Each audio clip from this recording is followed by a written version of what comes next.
Peace, peace, peace, peace, peace, peace, peace. Welcome, everybody, to the midweek live stream. Hello. Hi, how's it going? I am completely dropping frames here. Oh my God, I can't even see myself. Hi, Melissa, Be Luxury, Gloria Retinos, Amy, Carmen, Mahora, Heaven, Sasha Sanchez. I'm so glad to see you again, Amy. Been a while. I hope you're doing better, sweetie. Kari, Arbob, Mirel, Angie Unboxing, Heaven, Alyssa in Wonderland, Jack's Bag Attack, hi Jackie, Monarch, Debbie, the Nectarine Man. How's it going, everybody? Heaven, Alyssa in Wonderland, Clea Bear, Lizem. Hi, everybody. Right, Renegade Realtor. How's it going? V-Sense, Andrea, Gloria, again, Gloria Latinos. Hello. El Boogie, Grant Ramirez, Natalie Dietz, Miss Jelly. Oh, good. Amy's doing much better. That is fabulous. Why am I circling? Am I, what? Good morning, Melissa. Hi, how's it going? Maldal, Mahora, the brows look awesome today. Super fresh make. Yes. Hair glued. Okay. Jeez. Hold on, you guys. Thank you. Yes, I have received it. I know, Mahora. I have received an email. Can you believe it? Wait, hold on. I have received an email. So annoying. I know that people mean well, but it's like somebody wrote me an email saying, I mean well, I didn't want to comment, but I'm sending you an email to tell you your eyebrows, I'm an esthetician and your eyebrows, girl. Your eyebrows should be cut here to elongate the face. No. Plucked, cut, you know what I mean? Like, so this kind of thing that goes long there, like should be cut there. So to kind of, I don't want to look like one of those British gay people. And I've noticed this in particular. What's up with London? Can we talk? No, let me pull. No, you know what? Let's be. I've noticed this on TikTok. Oh, by the way, TikTok. Oh, rest in peace, TikTok. We're gonna get to the TikTok convoy. Oh my God, there's so much to talk about in this show today. Wow, just yes, there's a lot to talk about. But I've noticed that usually it's in London and surroundings that what's up with you, London? You really are isolating yourself on an island far, far away from the rest of the world.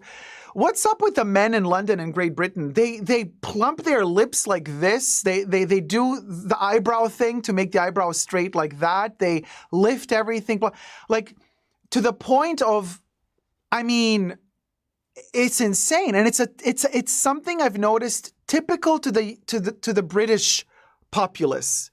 In other parts of the world, there are also exaggerations. I mean, I've seen some crazy shit happening in LA as well, like in terms of people deforming themselves, men and women, to each their own. But in particular, I've noticed in London, this tendency of over-exaggerate, and it's not pretty anymore, you guys.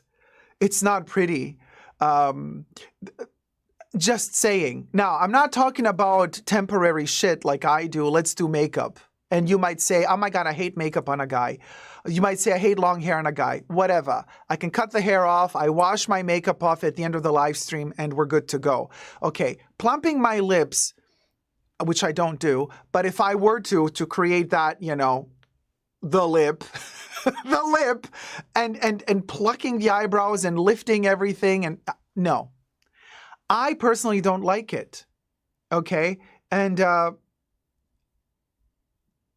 here's the thing. Here's the thing, you guys. Kev, I have naturally full lips. Hi, Kev. Thank you. Yes. Catherine of Sweden, you're perfect, just perfect. What the heck? Oh, thank you, Catherine. Listen, you guys, I'm not fishing for compliments here. I'm the first person who wakes up, looks at myself in the mirror, and I say, oof, Teletubby, Oompa Loompa, whatever. Call myself. I'm not self-absorbed. I'm not in love with myself. I don't think I look pretty or handsome, and I'm not asking you to tell me that I do or I don't, really. But my point is this. You cannot in my humble opinion, tell people, here's a little tip from me to you. Do this, you're going to look better. Who asked you for your opinion? About personal looks, that has nothing.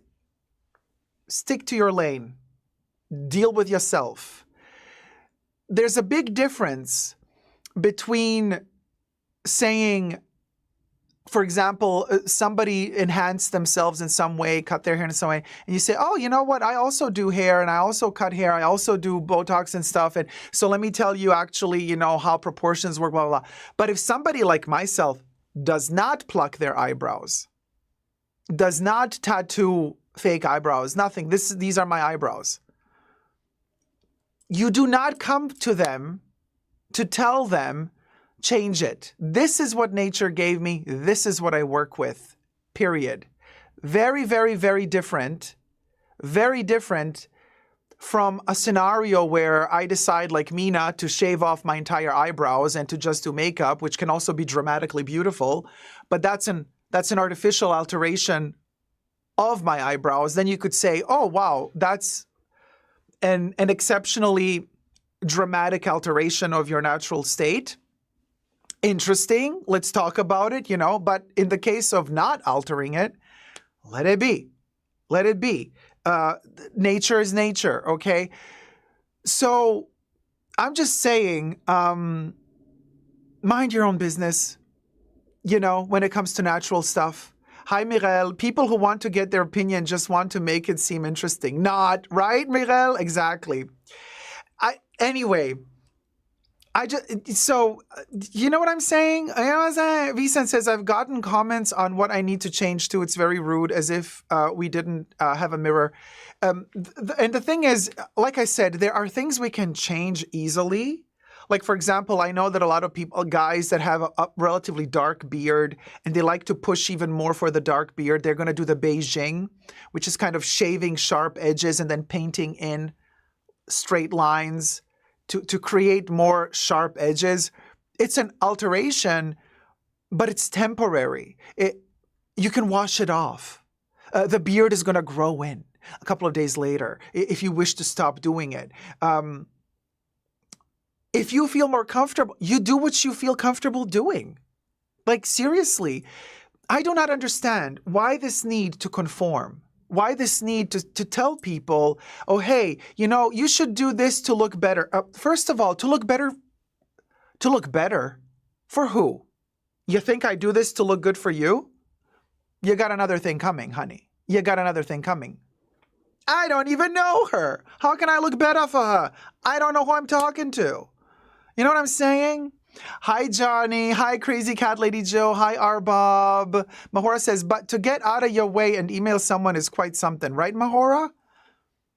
Oh, Heaven says, I think that person should have asked you, hey, can I give some brow advice? Don't just give it. Well, they did say they meant no offense. They were polite. Angie says, is the person a beautician trying to hook business if you reply? Possibly, Angie. In fact, they do say that they do it for a living.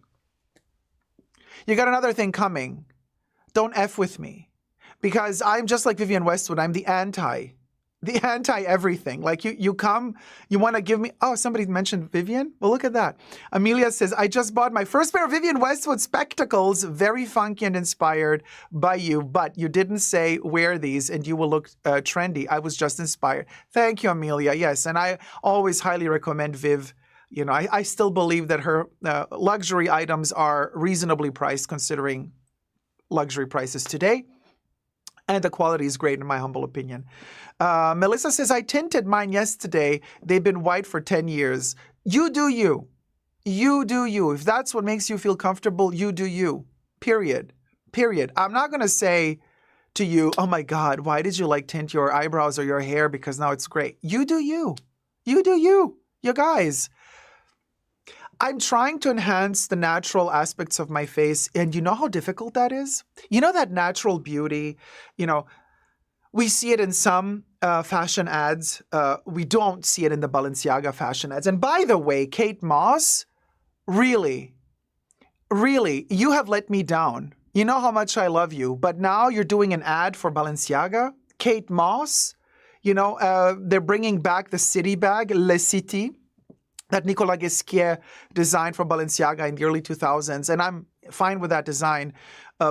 Never wanted that bag even back then. But now they're bringing it back to kind of like, I guess, to polish the image of Demna. You know what I mean? So they're bringing back the old school stuff of Balenciaga to try to kind of remedy whatever. And I'm like, Kate Moss, you're a millionaire. Maybe you're even a billionaire. You're rich. You don't need to do an ad for Balenciaga. Okay, but you did it. And you have a child. By the way, Katie, darling, your daughter, she cute, but she no model. I know the nepotism is strong in your family, but wow. I'm sorry, but like, no, she's, I mean, why would she even want to step in her mother's footsteps? You can never, you can, first of all, you can never step out of the shadow of your mother, but then like, you're cute, but you're no model, in my humble opinion. And I know the nepotism is strong, but like, girl. And then they did two photos together next to each other, and I'm like, why would Kate want to overshadow her own daughter? Don't take pictures with your daughter because if you take a picture next to your daughter, your poor kid does not stand a chance next to you. Like, she literally disappears next to her own mother. It is sad to see. So anyway, just saying, oh, Heaven says, I'm trying to think which Nepo model is the best. Let me tell you, I know which Nepo model is the best. There is one Nepo model, and she's also an actress now, and that's Cindy Crawford's daughter. Cindy Crawford's daughter is just like Cindy, but like enhanced. What's her name? I know you guys know. I don't know the names of these people. They're all the same to me. But Cindy Crawford's daughter, she's a top model, and she's a good actress too. Kaya Gerber, Kaya Gerber, yes, her. She is stunning. Kaya is the one example where I say, you know what? Good for her. In that case, the DNA came through, honey. The DNA came through. Kaya deserves to be on the runway. She is gorgeous. And she also deserves to be in film and cinema. I've seen her in a couple of, movies and TV shows, and she is stunning and a good actress as well. She does look like her mom. You see immediately the genes. So Kaya is just incredible. Beautiful, naturally beautiful. Now, there's something to be said about the natural beauty. And I was talking about this earlier, you guys. It's so difficult to enhance what you already have and deliver a natural beauty look. In my humble opinion, that is the best you can achieve, which is why I also like sometimes the conservative Chanel makeup that they do in their ad campaigns. Which is I don't know, you guys, maybe you're bored with this conversation. We can also change the topic, but I just wanted to mention this briefly. There's this whole tendency, unfortunately, which started in America several years ago before the pandemic, of like the makeup artists on social media.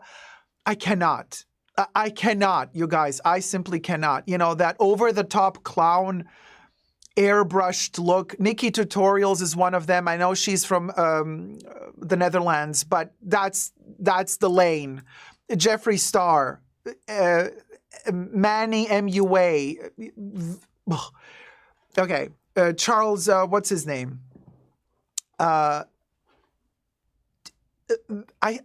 is that trend going to finally die out? It's too much. Now, I understand that people like to show off that they can do straight lines, that they can blend in perfectly, that the whole face looks airbrushed. I have nothing against owning your technique. Nothing against it. But it is literally the opposite of a natural, beautiful look. And let me tell you something. Technically speaking, and in terms of restraint, editing yourself.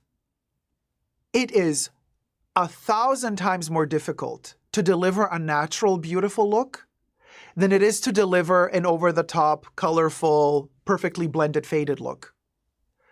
It is. It simply is, because it's so easy to go over the top, to overdo it. It's so easy to say, oh, let me add a smidge here. Oh, let me add a little bit more. And before you know it, you look like a clown. Now, I've been there, done that. But guess what? It's a process. It's a freaking process, and you never end learning. I'm still in the process of learning, so I'm still toning it down. It is difficult. It is really difficult to get to the point where you own your own beauty. You own your own facial features, and you know exactly how to delicately enhance them while never going over the top. And trust you me, if you are capable of learning your own geography of your own face, knowing exactly what your pros and your cons are on your face, and knowing exactly how to deal with them to enhance what nature already gave you, you will have the best makeup ever. You will look gorgeous. Because the best makeup in real life, not on camera, the best makeup in real life is the invisible makeup. The best makeup you can do is the makeup that enhances your beauty without revealing to the world that it is makeup. But to achieve that level of technique, that is so difficult. That is in my humble opinion only, and everything I say in this video is for entertainment purposes only, not rooted in truths or facts. Everything's alleged, just my opinion. That is the most difficult thing to achieve. To tone yourself down, to edit yourself, to harness that power of just delicately enhancing your look without revealing the makeup. The no makeup look, Amy Carmen. Exactly. Hey, Jasleen, how's it going, my love? Jasleen says, I agree. It's so hard to master the natural beauty makeup. And I'm by no means am I saying that I harness that technique. I'm still learning. It's so hard to do. It's so hard to do. So you're going to see me make mistakes. You're going to see me go over the top with one color and then go tone it down again the next week. You know, I'm working towards toning down. But thumb up the live stream, by the way. We only got 66 likes. The number of the devil. They're going to call us out for being Satanists now because we got 66 likes, y'all. So let's up it and go to Heaven. Heaven says, I just got this amazing tinted sunscreen from South Korea and I'm in love. Siggy McDonald, thank you so much, sweetie. Thank you so much. And Amy, thank you so much, my love. So generous. Happy to see you healthy and recovering. Glad to be back after a very rough patch. You always look gorgeous. Be you. You look gorgeous, sweetie Amy. I'm so happy that you're doing better. Really, really. And thank you so much for your very generous support of the Fashion Bunker. And we got the tip of shame, the tip of shame. Ba-da-ba-ba-ba-ba-da-ba. Let me blow the confetti for you, sweetie. Hit it, Bubbles.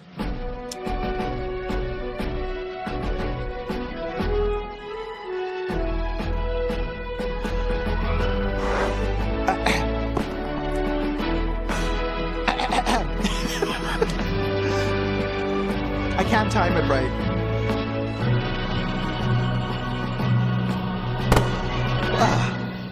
I blew the confetti. Okay, it worked somehow. We did it, Joe. My God, it's so hot. I need air conditioning. Thank you so much, Amy. Thank you. So generous. So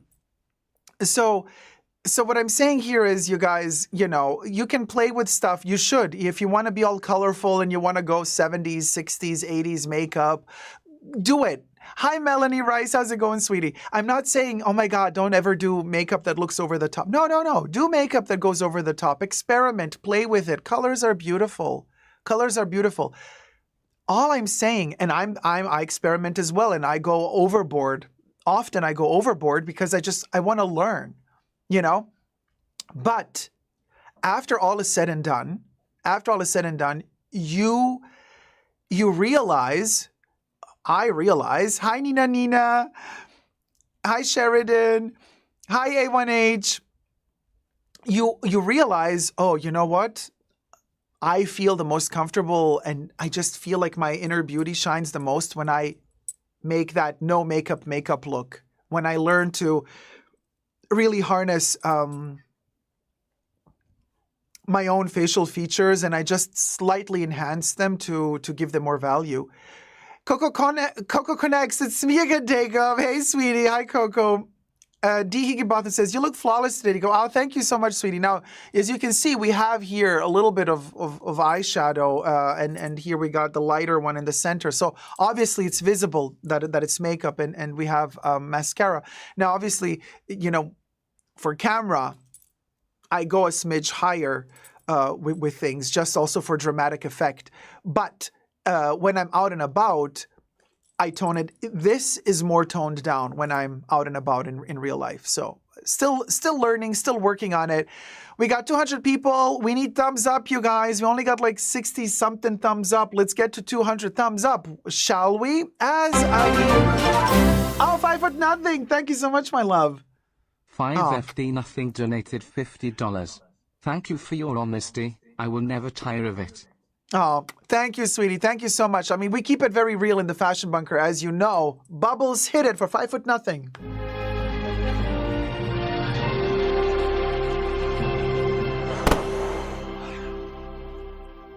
I love to blow confetti off of my Hermes Frisbee, baby. Frisbee, the confetti plate. The confetti plate.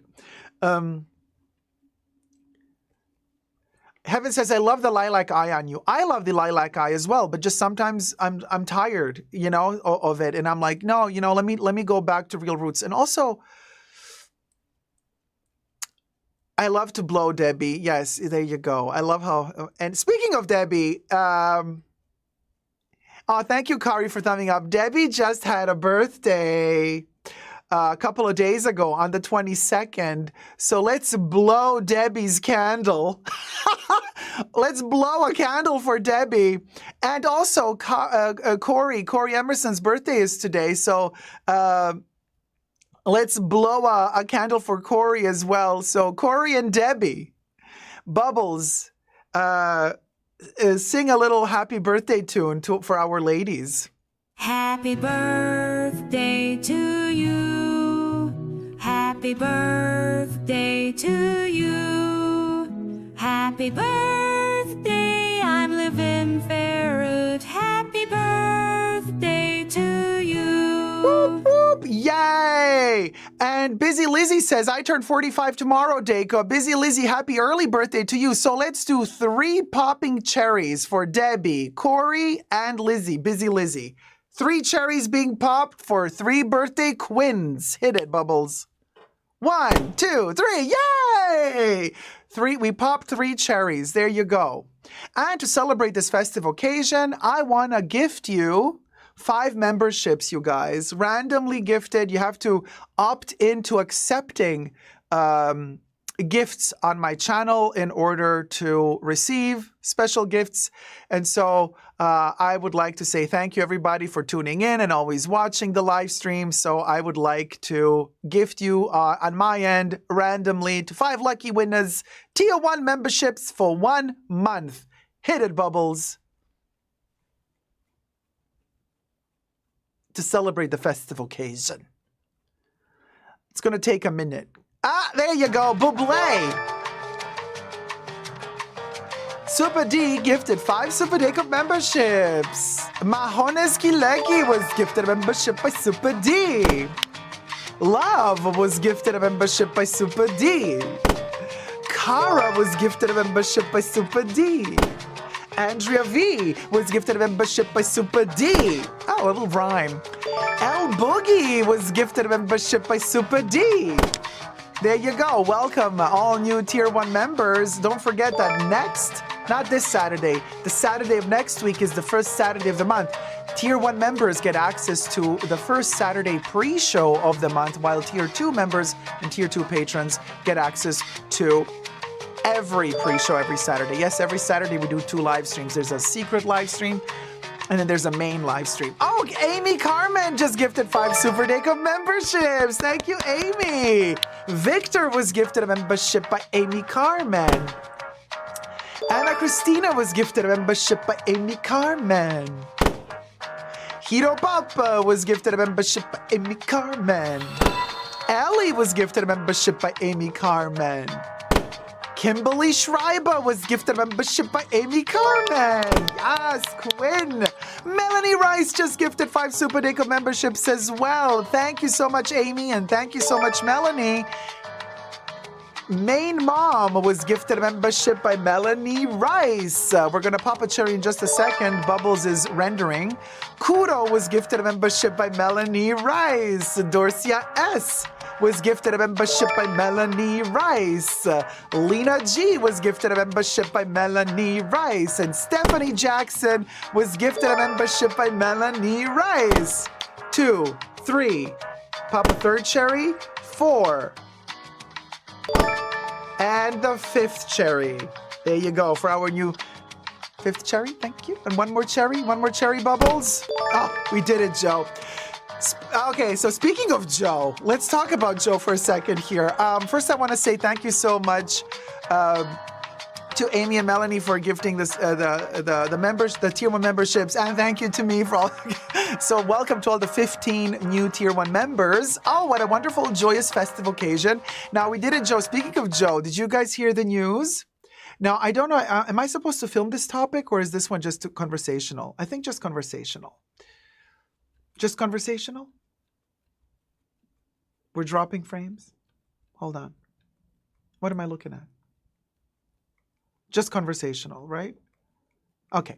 So, speaking of Joe, V-Sense, yes, the Frisbee in the Hermes boutique, yes, it came with a huge dust bag. Actually, the sales associate, I guess he liked me. I don't know. He was like, he's like, I don't have a box for this because it should come in a box. He's like, I don't have a box, but do you want a dust bag? I was like, give me the biggest one you got. And I got a ginormous dust bag for it. Yeah, I got a dust bag. So what Joe did today, you guys, and I'm thinking to myself, somebody must really be conspiring against him. Because Joe signed the paperwork today to ban TikTok. Unless TikTok doesn't sell to an American entity. Oh, yes. And I'm thinking to myself, how stupid can he be? Because right before election, you want to alienate all your young voters who love TikTok? Really? You really want to do this in election year? You couldn't wait until next year to do that? You know what I mean? Cha. So anyway, today he signed the paperwork that, like TikTok has to sell. Kari's like, who is Joe? Did he do it, Joe? He did it, Joe. Nice. Like Kari says, who is Joe? Yeah, Joe. Who is Joe? Joe Mama. What do I need to explain, you guys? Okay, so Joe Biden is the current president of the United States of America. That's who Joe is. Hey, Picky Ricky, how's it going?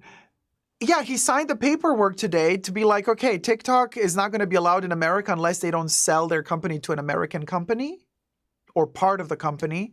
Because allegedly, like America fears that China is controlling all the data and the information of all the American users using TikTok.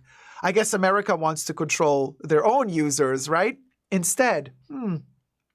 Anyway, I mean, whoever is advising him, that's a terrible advice to give. Like to sign this paperwork now, like election year, and you're going to try to ban TikTok in election year, like a couple of months before the election. That is just the dumbest thing you could do, in my humble opinion, because you're going to hurt your own. Oh, well, Well, oh well. Good luck to both of them. One in prison, the other one doesn't know where he is. I'm like, really? You see what I'm talking about? It doesn't matter who you vote for. It's hilarious. I mean, this is the election year, so we are going to have some jokes about it, obviously. But like I always say, and I said in my last live stream, I love you no matter for who you vote. I really, don't care. Whoever you believe in, go for it. You do you, boo. As long as you're kind and polite to everybody here in the chats, we're good to go. But it's hilarious. I mean, it's just really funny. Mahora says, allegedly using VPN could lead to a prison sentence under a certain American law. Oh, interesting. Vicen says, they attached the bill to the aid to Ukraine and Israel, so he had no choice. Of course he had a choice. Of course he had a choice. Are you trying to tell us that the president didn't have a choice? Well, what does that have to say about us? Then we don't have a choice either, do we? You see what I mean? Debbie's like affordable internet. He should have worked harder on that one. Bingo. Right, Linda? I can't believe that the only two choices. Busy Lizzie says, I refer to them as the confused old man and the angry old man. I mean, honestly, you guys, I really think we need somebody a little bit younger. You know what I mean? A little bit younger. Somebody with a bit more vision. Oh, I know. Do you love my Chucky tea mug? Oh, thank you so much. Yeah, the Chucky tea mug. So basically, they release this once a year around the Halloween season. Oh, I'm just seeing now. I kind of scratched mine. Why did I scratch it up so badly? Oh, you know what? I scratched it up with the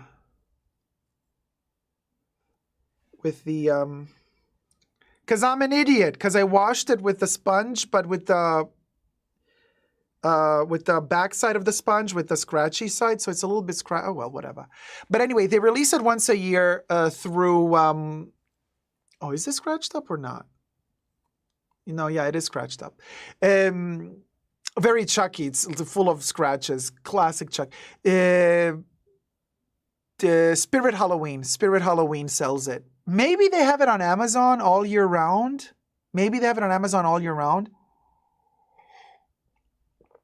Kari says, my EU employer doesn't let us install TikTok. It's forbidden. Well, honey, if you were working for me, I would also not let you use TikTok. I mean, depending what job you're doing, I don't want you to spend 8 hours a day on TikTok instead of doing your job. You know what I mean? Unless your job isn't to analyze TikTok for PR purposes. In that case, you need TikTok. But obviously, depending what job you're doing, I don't think you're, depending on what job you have, I don't think it's kind of well seen for you to, at work, be spending time on your phone scrolling through TikTok videos. But anyway, so here's the point about the TikTok situation, you see, which kind of tickles me. Tickles me in a funny way. Imagine if TikTok, and I don't think that the Chinese owner of TikTok is going to want to sell TikTok to an American entity because they want to keep control of TikTok. So then imagine then if they don't sell TikTok to an American entity and then TikTok gets banned in America, imagine all the influencers that live off of TikTok losing their jobs overnight. It's a big deal. It's a big deal, but it is funny. I mean, it's funny. We're so sorry for all the influencers trying to sell us crap on TikTok every day, that they're going to lose their jobs. They're my colleagues. I should show some compassion. Really? Well, they should all move to YouTube. There you go. That's my compassion. You have other options. You can make videos on YouTube. You can make videos on Instagram. You can make videos on Facebook. It's not like you're losing, every hope is gone. You got other platforms you can go to.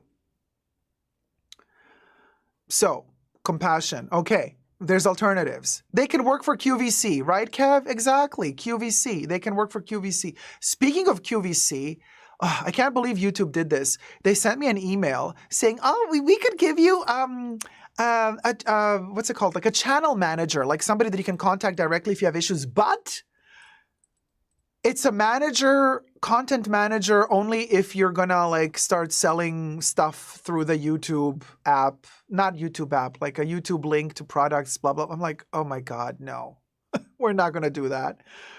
I show you from time to time, if there's a product I like for my makeup, I do blend in the link and you can purchase the product if you want to.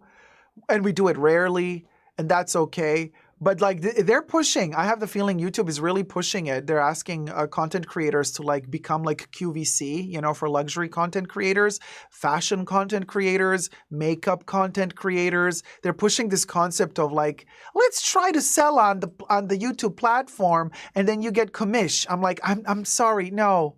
I've worked in retail. I'm done. You're not gonna make my passion of making videos and talking about fashion and art and history and perfumes. You're not going to turn that passion of mine into a QVC sales opportunity. Ain't going to happen.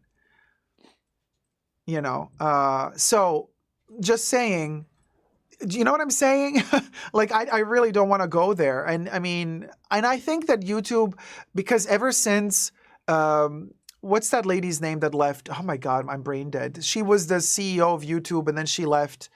And now this other guy came and he's like all money oriented and he's really annoying because honestly, he's the one pushing this concept of content creators make money for YouTube. And he's maybe trying to copy the TikTok success because a lot of people started selling. Susan, thank you, Nancy Carnas. Yes, Nancy. Susan is her name.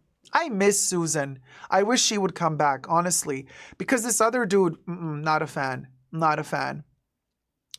And I think YouTube is trying to copy that concept of like TikTok, selling, content creators selling a ton of stupid products on TikTok and making money. And I think YouTube wants to do that as well. I'm like, that's a terrible idea. YouTube's authenticity and YouTube's power lies within lies within the freedom that content creators have to express themselves, to be creative, purely creative, not to start working in function of products that they're selling, but going back to the roots, like I'm at the roots, literally, making content for the sake of content, of interesting, informational stuff, entertaining, but it can also be educational. Monarch says, I've seen a difference since Susan left. Oh, Monarch, me being behind the scenes, I have seen a huge difference since Susan left. Huge difference.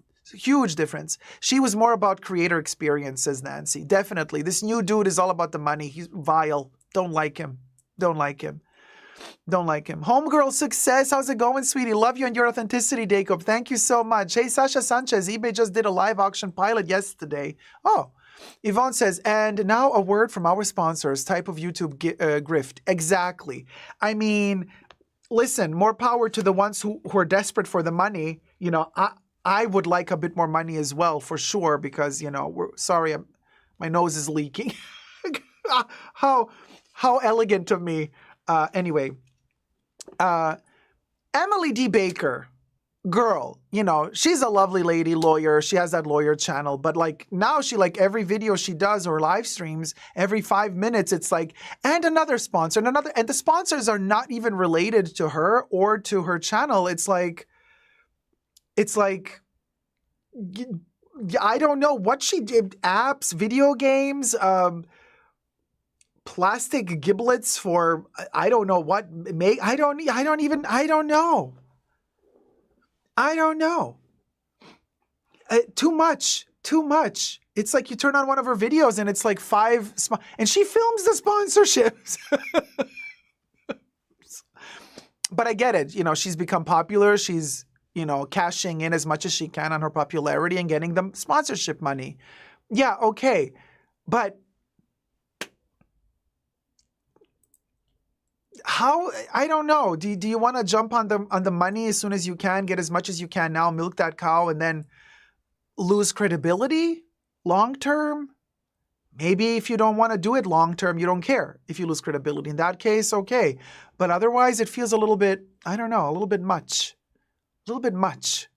Sasha Sanchez says, I'm tired of BetterHelp sponsors. They seem sus AF. BetterHelp?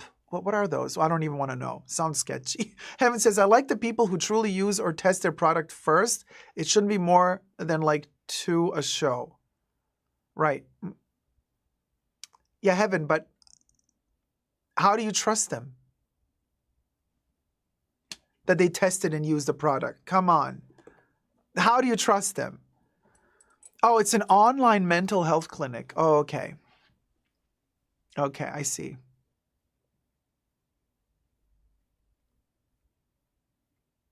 Yeah, I don't know. I'm no doctor. I can't tell you if it's legit or not legit. I have no clue. I have no clue. Monarch says, yes, I agree. You now have videos that are 50% selling you something. Yeah. Yeah, Heaven says there's some people I get a good vibe about and some who just have like 6 a show. Well, Emily has like, what, 5 a show? 4, depending how long the video is. She has at least 3. Liz M says, I don't like to go to big stores anymore, so I like when someone tries on clothing and then I can decide to go directly to certain stores. Yeah, but that's not you. That's them trying on clothing. I don't know. Every one of us has a different comfort zone, I guess. Oh, hey, hi, Louie. There's a lot of horror stories about better health. Okay, well, anyway, like I said, I can't comment on any of that since I'm not, I'm not a doctor, so. But yes, you, Debbie, yeah, you can fast forward over that stuff. If it's a pre-recorded video, you can literally push forward and not watch the sponsorship. If it's in a live stream, you can't. You're stuck with it. So yeah, Jordan says, I don't think I've ever been influenced to buy anything from those ads. Neither have I. But I have a very limited amount of things that I like anyway. So for me, it makes no sense really. Those ads are not targeted to me. But what I've also noticed, and this is not YouTube related, but just in general, all of those famous actors, actresses, personalities that are not just famous on social media, but in real life, famous actors. I've seen Drew Barrymore. Drew Barrymore has a ton of money. She has her own show on television. Just yesterday on television, I saw an ad. She's advertising for a video game app. The desperation. Yeah, she shot an entire commercial for a video game app. I mean, she doesn't care about her. And it's not just Drew Barrymore. It's a ton of other people I've been seeing lately, really, really, really famous actresses and actors. And I'm like, well, either the SAG-AFTRA strike really hit them hard, and now they're taking any gig they can get to get some money back. Maybe that's the reason why. I don't know. Heaven is and she married well. Monarch says, I saw that too. I was shocked. I was too. I was like, I really is Drew Barrymore in a stupid video game app commercial. Hey, Cayetano, love you too, sweetie. Welcome to the chats. Oh, she has the Walmart brand. Grant, she has a makeup brand. She has a makeup brand as well. You know what I mean? She doesn't need to do it. She doesn't. Yeah, I saw that commercial. She irritates me now, says Debbie. Who else did I see? I saw other famous people in ads this week. Really big names, sweetie darling, names, darling. And I was like, wow, but the stupid ads for video games or plastic garden furniture or something like that.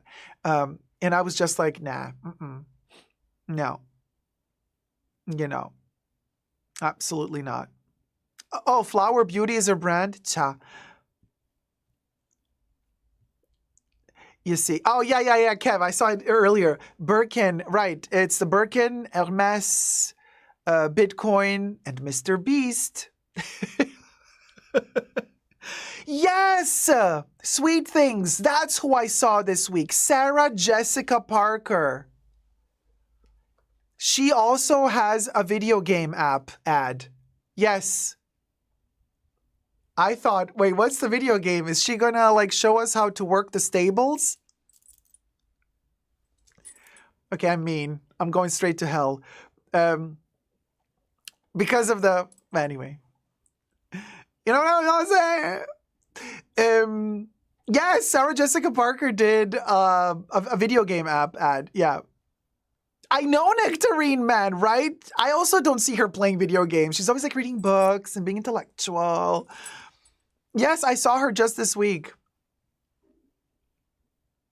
Oh yeah, Kev, Sex and the City is now on Netflix. She should be getting royalties. Of course she should. Jane Fonda with H and... Okay.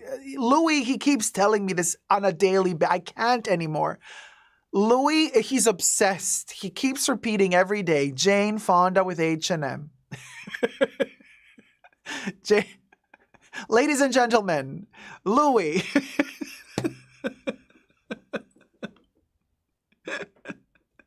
I don't know why. He latched onto that and he's not letting it go. Oh my God, everybody posting the horse face emoji. I wonder why.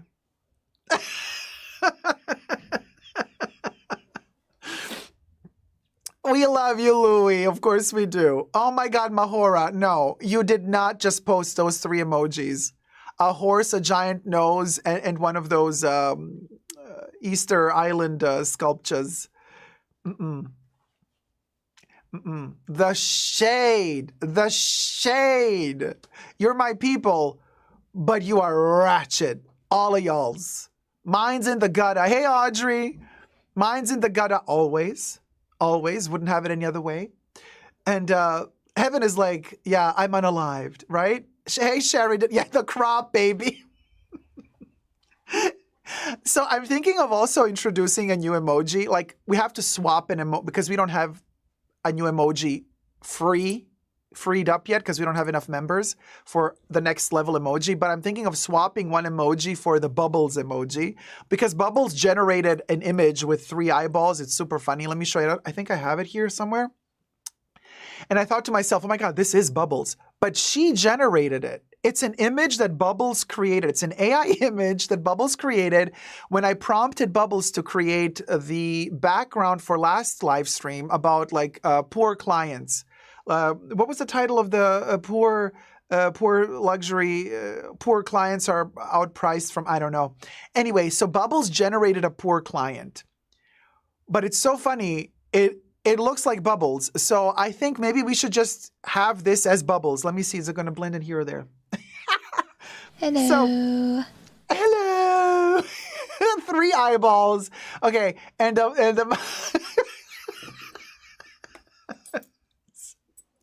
so this is what Bubbles thinks is a poor client. Hello. Hello. Hi, Bubbles. Hi, Bubbles. So cute.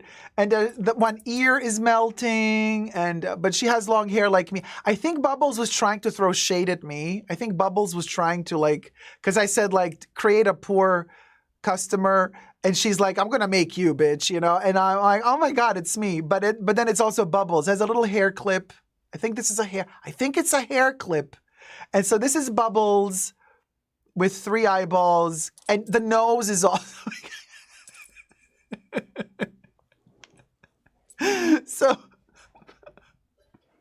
So we'll go.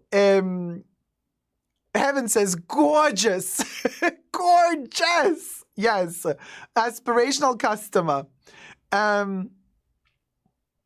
So there you go. I'm thinking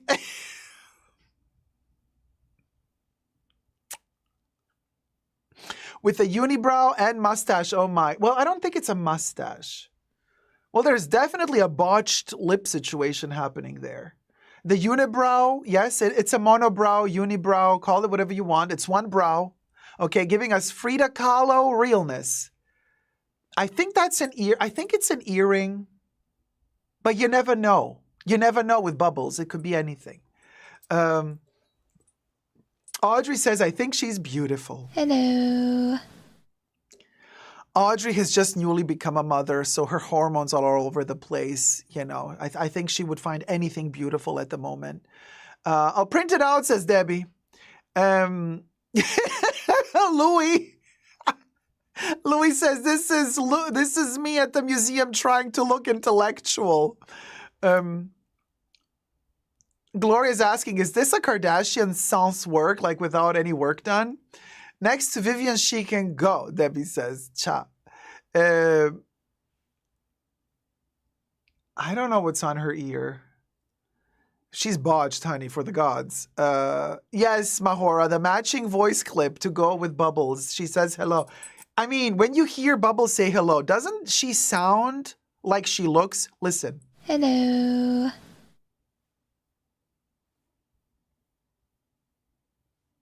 Again. Hello. Totally.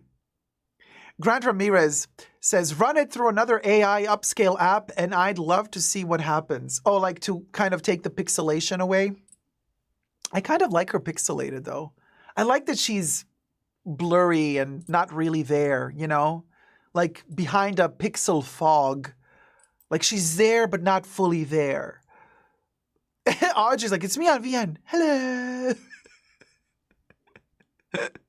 She's special. Yes, she is. Yes, she is. Caetano says, I cannot be a Kardashian. It cannot be a Kardashian if there are no BBLs involved. Allegedly. God, you're all ratchet. With love, says hello. Her ear looks like an arepa? Ethereal, Melissa. Yes. Well, cha.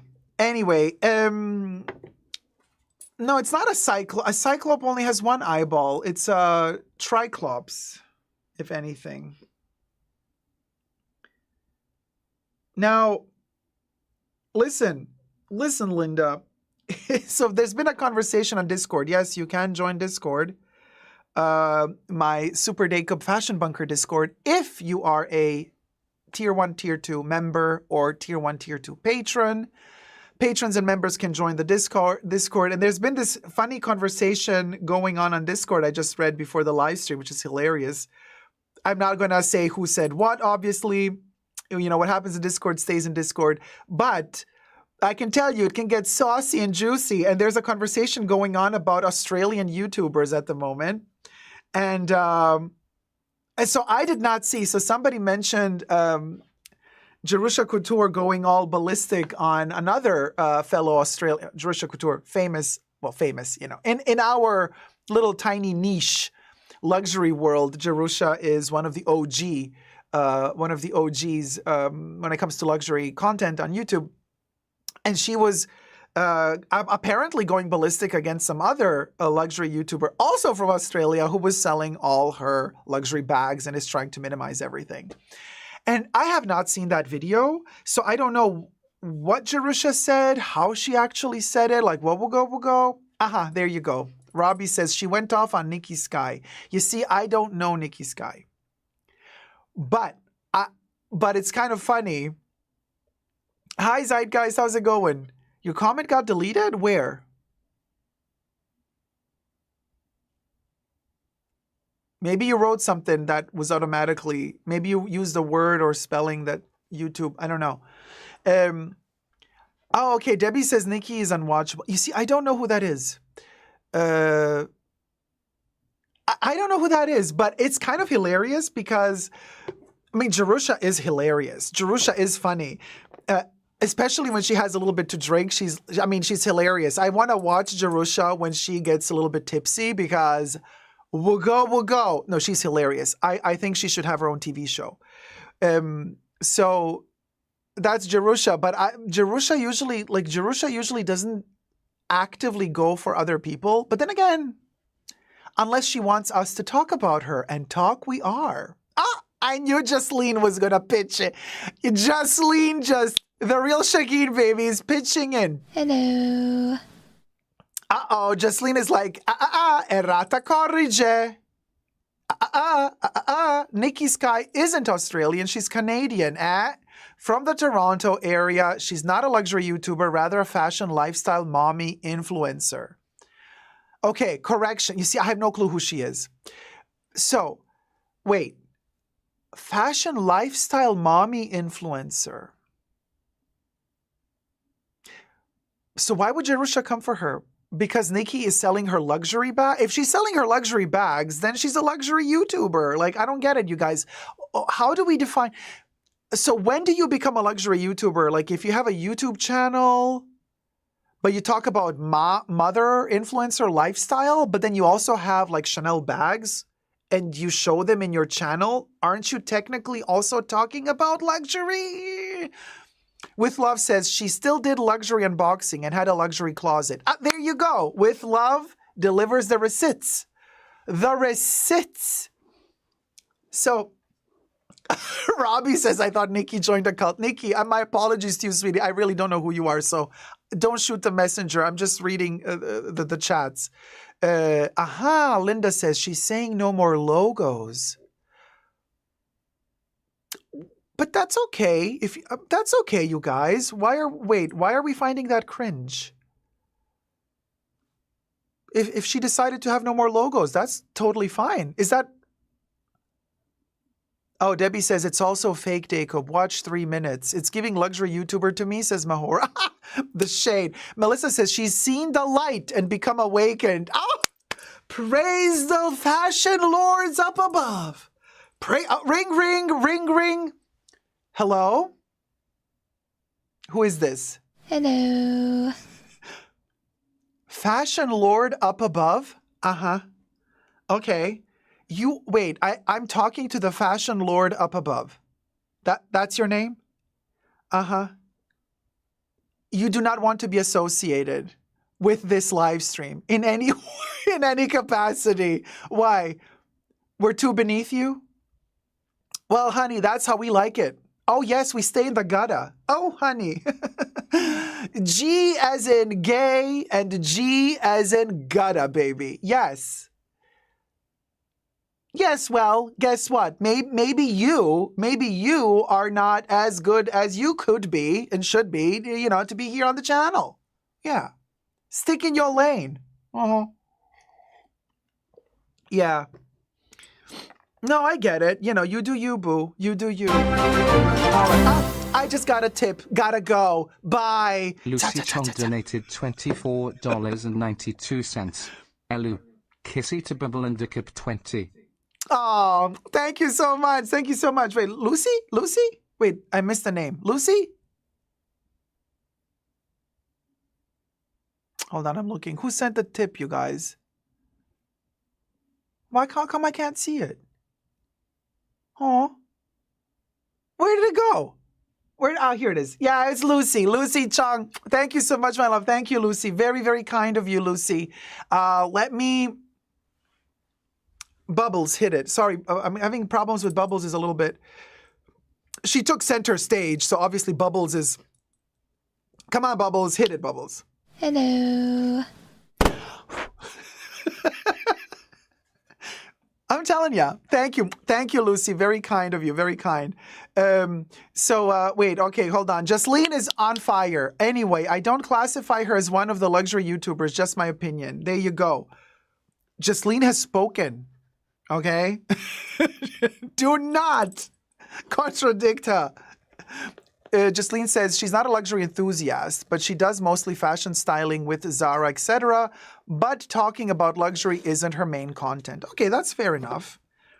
But to be honest with you guys, the second you have one luxury moment on your channel, it's luxury. Come on, you guys, let's not gatekeep it. Anybody can do luxury, especially nowadays.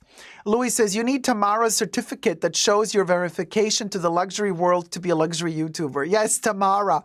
Oh my God, speaking of these ladies, Zach sent me a video, you guys, from a couple of months ago. Oh my God, this live stream. We are really all over the place. Child, let me spray some perfume on for the occasion. Yes, I'm loving it more and more. Look how much I used up already. Child, there go my $500.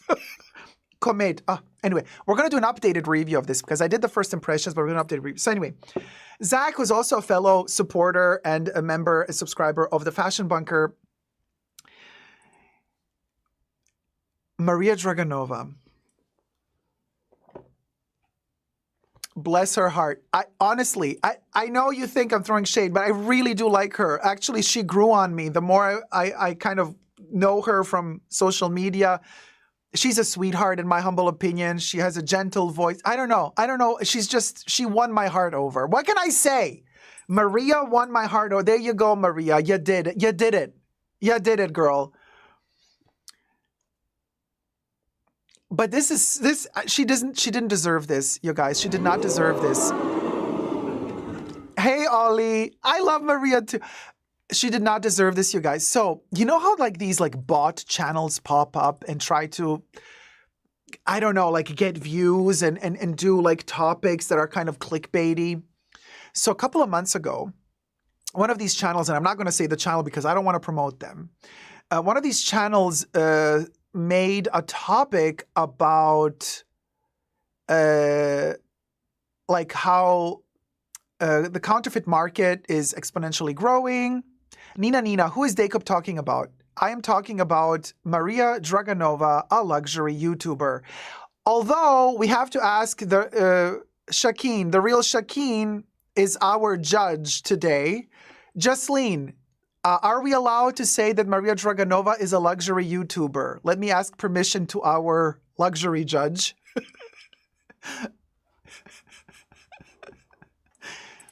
I need to... Listen, there's a protocol here. There's a protocol, okay? Everything according to protocol. Everybody's writing. Are you writing down? Just like in the court of law. There you go. Thank you, Jasleen. Jasleen has given her approval. Yes, Maria is. Ding! Maria is a luxury YouTuber. Thank you, Jasleen, our judge. Okay. Sorry, you guys. It's really hot up in here. So, listen what happened. This channel, you know like those channels that they write a text, and I think it's an AI-generated text, and then they have like a human voice reading the text, but you know that human voice is also AI generated, that type of channels. So they have like 3,000 subbies or 2,400 subbies, the channel, but that video got over 20,000 views. And they used Maria's content in the video without asking her permission.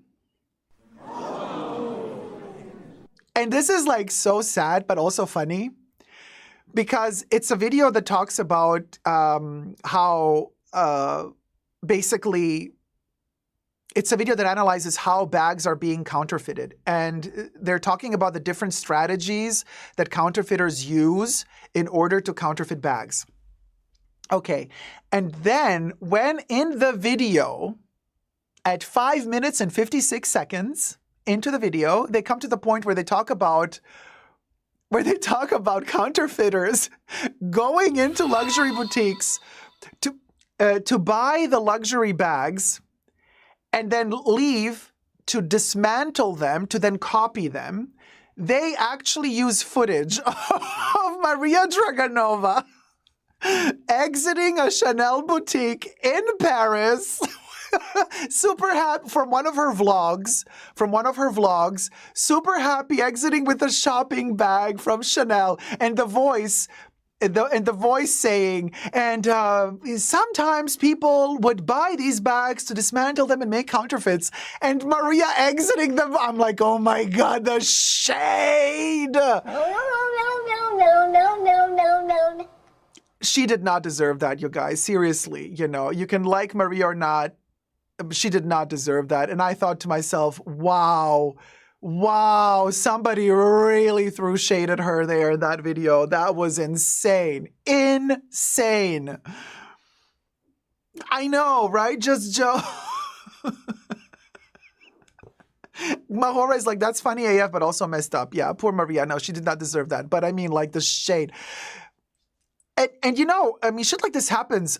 Television stations stole my content. And I was talking to you about this months ago. And then they use my content without my permission. They pay me nothing. And then they make fun of me. calling me a freak and weirdo because of the long hair and the makeup. So, I mean, you know what I mean? I'm speaking to you about this because it happened to me as well. So, and in that video, they were talking about how fast the counterfeiters copy the bags. Like, they just walk into the boutique, buy the bag, dismantle it, and in 1 week, they can give you a counterfeit. And then they show Maria exiting the Chanel boutique with a shopping bag. I mean, you guys.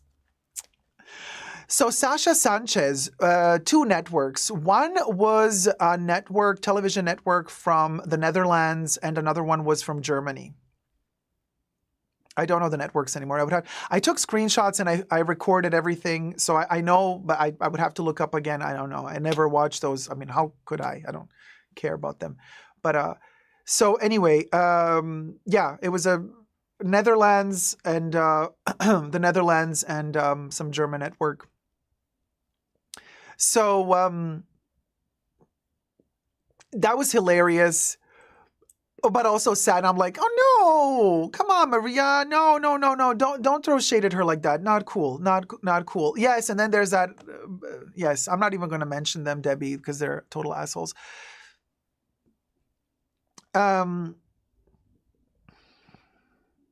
my God, Kari, you saw my cookie necklace? At the Chanel boutique. Did you like it? Isn't it gorgeous? We call it the cookie necklace because this looks like it's a cookie.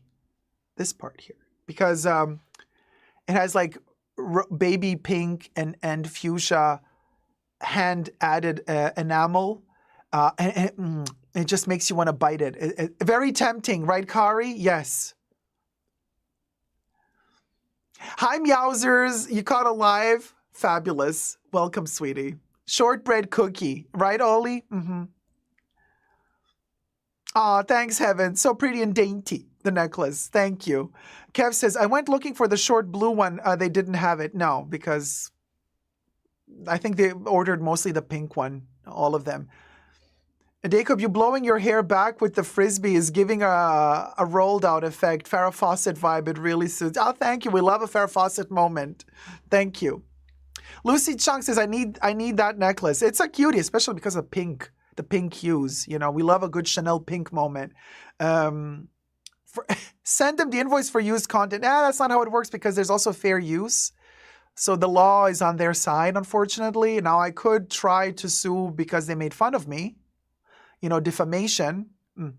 Come on, Beyonce with the Hermes fan, right, baby? Sasha says, nothing like a European bigot to spoil a mood. Guess that's the Netherlands blacklisted. And Germany too, Sasha. Oh yes, Heaven says, oh my God, I was getting distracted by his flowing tresses as well. Just shows as American law or EU. Well, no, American law, well, it's EU because if a European country played my video without my permission, then I guess I would have to abide by European regulations for copyright or defamation, depending on what they said about me, right? Yeah. Oh, Meowsers, thank you, sweetie. I missed it, but not cool that someone made fun of you. People make fun of me all the time, Unfortunately, it's kind of part of your public figure in some way, shape, or form, Even if you're a really tiny content creator like myself, people still make fun of you. Imagine if we were famous. What shit will go down will go down. Let me tell you one thing. I want to talk about Debbie's favorite. Debbie's a huge fan, so I'm going to talk about. What's her name?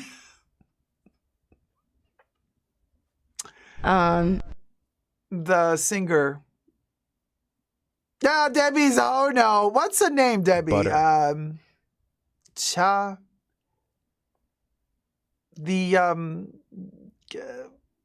Taylor Swift. Now, here's my theory on Taylor Swift dating the football player.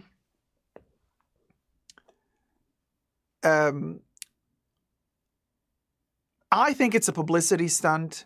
Of course, allegedly, okay, Swifties don't come for me. Because I think she has so much power in America with the young kids she's making sports popular again for the young kids because she's dating the sports guy. But I feel like isn't he like a Republican and she's a Democrat, and like, isn't he like homophobe or something like that? I heard allegedly. And, but I think it's a power couple move for him to be with her, for them both to amplify exponentially their fan bases. Cause I don't see them really together, but they are together. And, I know people are saying, oh, well, now she's going to use him to write another song about breaking up. Haha, you know, the joke we always make about Taylor Swift, whatever. But to me, he's just that typical on steroids type of sports person who has the neck thicker than his head. To me, looks like a pit bull or a bulldog. I don't find that sexy in any way, shape, or form. But it's interesting how... My point is this is what I'm getting towards. Like, you can take any random sports jock like he is, put him in a Skims commercial, make him date Taylor Swift, and of course you put him in underwear in a Skims commercial for the Kardashians, and he becomes the sex symbol of a whole generation. It's that quick. It's that swift. See what I did there? It's that swift. That swiftly you can become, and any other sportive guy who plays professionally sports has a muscly body and has a bulge to show in underwear. You know, there's nothing special about him, but besides the fact that he's dating her. Which brings me to Sex and the City, because we've already heard about this. Do you remember? Hi, James. How's it going, sweetie? We've already heard about this when Samantha Jones, created, Sam Smith. Sam Smith. No, what's his name? Smith. Jared Smith. Her boyfriend in Sex and the City. The blonde guy who became the vodka guy. Who became the absolute hunk from Absolute Vodka. You remember when they turned him into the hunk. And then the entire gay world as well as the straight world also loved that actor for a hot minute. For a hot minute that season... When he was on the billboard of Absolute Vodka, right, and Samantha Jones, PR-wise, turned him into something, everybody wanted him. Now, he can't get a job to save his life. He's no longer even acting. Game over. Game over. You think that the other guy's career is going to last any longer on the Skims ad? No. It's a publicity stunt. And what I don't understand is, why do people fall for this constantly? I mean, we've literally been taught step by step how these things work. Sex and the City taught us. They showed us exactly how you create an icon. How do you... Fickle public, Just Joe. That's exactly my point. Fickle public. And I find it so fascinating that he's now this sex symbol when in reality he just looks like a pit bull. Not in a good way. At least not to me. Now, I know that a lot of you are hungry. A lot of you are hungry. I know... The hunger is real. I get it. Somebody sees a muscle twerking and twitching and a bulge bulging and you go, okay, let me drop whatever I was doing and let me sit on that. But let me tell you something. Listen, Linda. Listen, Linda. You don't want to know how many potentially have sat on that.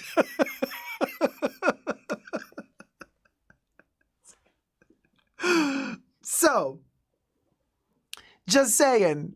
You're sharing the same idol. You're sharing the same sex idol, but at the same time, you're also sharing the same STDs, allegedly. So keeping it real. Keeping it real, honey. Keeping it real. Keeping it real. Oh, yes, Busy Lizzie. Oh, yes. Oh, there you go, V-Sense. You've ran to him a lot at the club before the fame. He's actually nice. Well, V-Sense...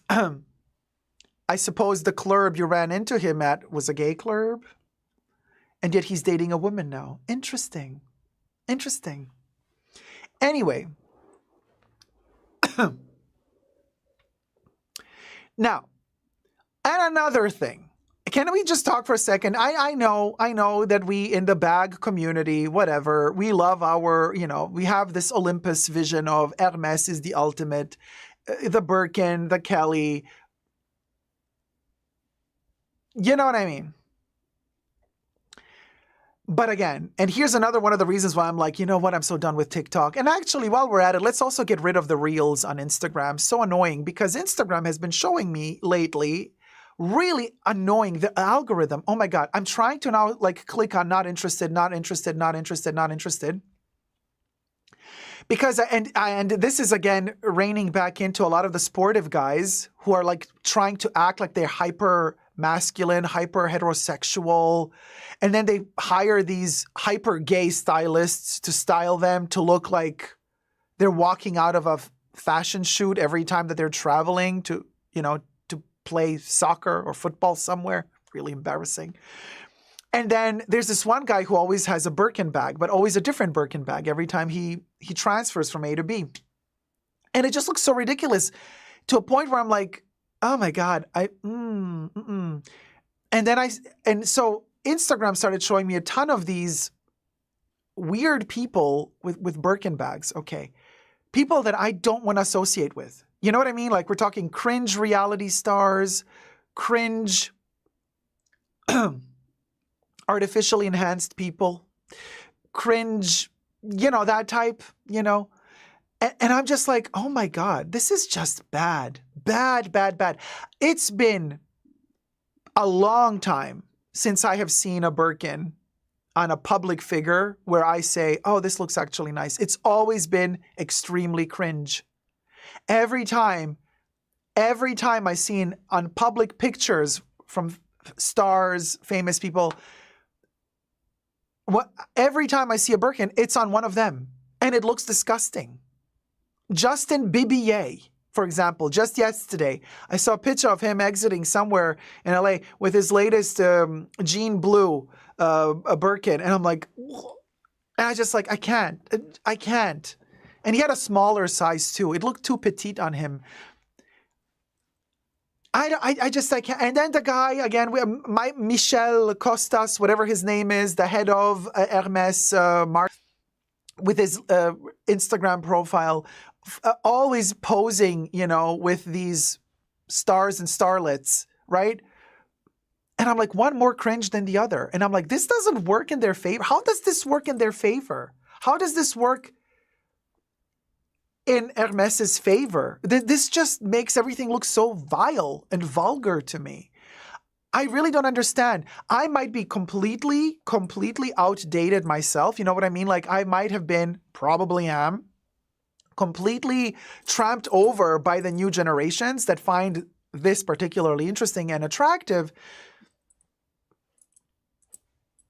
It's so, but I'm like, how can people desire? I don't get it. It's vile. Plus, he's like, 60 years old? I've never seen him in real life, but on every picture, he looks like he's like in his early 30s. I mean, did he retouch them? I don't know. I've never seen him in real life. But the dude is close to retirement. He's close to retiring, but his picture looks like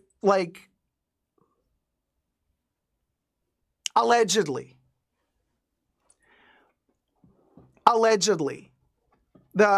No, not Debbie. No, not Justin. The other guy, the Hermes, the Michel Costas or Michael Costas, whatever his name is. I did speak about him before, Heaven, yes. Him with the Kardashians, besties, with, I don't know, some random people, hip-hop stars, reality TV. Oh, Real Housewives of, New Jersey, Beverly Hills. I don't know. I think he even had a photo somewhere with, I don't even know the names of all those people, but you know what I mean?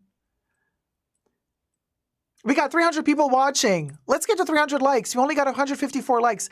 I am not spilling all this tea and getting shadow banned from all of these companies delivering the hot tea to you, and I don't even get the likes? Come on, you guys. You know I ain't gonna get sponsored anytime soon for dishing all this tea. Oh no, honey. Did you know that my last live stream was demonetized?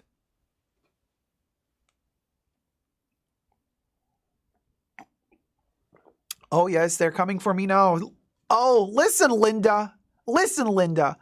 Oh yes. I had to file a claim. Oh, Kev, wouldn't you like to know why? Right after the live stream ended, they demonetized it. They're like, sorry, your content goes against our community guidelines. Hence, it's been demonetized. I'm like, what did I do? What did I say? What I do? What I do? What I do? What I do? What I say? What I do? Not advertiser friendly, they said.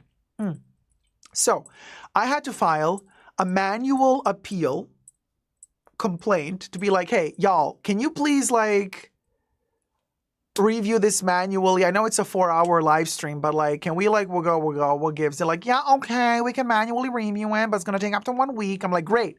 Up to 1 week. I know you guys only watch when the video is fresh. Nobody's going to watch the video 1 week later, so I'm going to lose all my money. But thankfully, within 10 hours, I think, they reviewed it and they said, oopsie, whoever flagged your video was wrong. The video is advertiser friendly, and so we have reinstated the monetization.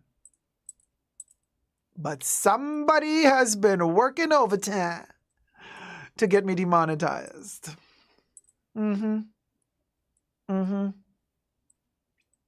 So, but we won. Okay, we're back to being monetized. But can you believe? So yeah, Mahor says, they were waiting for you a long periodically time. Wait, I think you're referencing somebody making some mistake, saying something in some meme video, but I don't get the reference. Right? It was definitely someone in the Chanel family, says Caetano, right? Was it Bruno, asks Kev. Speaking of Bruno, can we talk? Okay, more tea. Oh yes, I'm delivering. Today, I'm delivering the tea, so you deliver the thumbs up and tip your host, for crying out loud. The more you tip, the less sponsors you're going to see. You know, if you tip, we stay away from sponsors. If you don't tip, then I got to get a sponsor. You're going to see me say, why don't you buy these lab-grown diamonds? Now, Heaven says, you're sassy AF today. It's because I slept enough, Heaven. I've been sleeping for 2 days. Today I have the energy. Enjoy it while it lasts. Saturday I'm probably going to be, you can peel me off the flow. You can peel me off the flow on Saturday. But today I have the energy. Crybaby Uzagi, Michel Costa, listening right now with his fingerlets on the flag button. Right? Crybaby Uzagi. Oh yeah, he's like, how do I press the flag button? The flag button. So, I know, Debbie, Sassy Dacob is a wild... Okay, hear me out, y'all. Again, TikTok. Ban TikTok already. Let's call it a day. Again, TikTok delivers. Some influencer. 7K subbies. Chanel. Okay, listen. Oh my God. I don't know where to start. Jocelyn, are you listening? You're going to die. This is, you're going to die, Goyle, you're gonna, this is like butter. So what happened?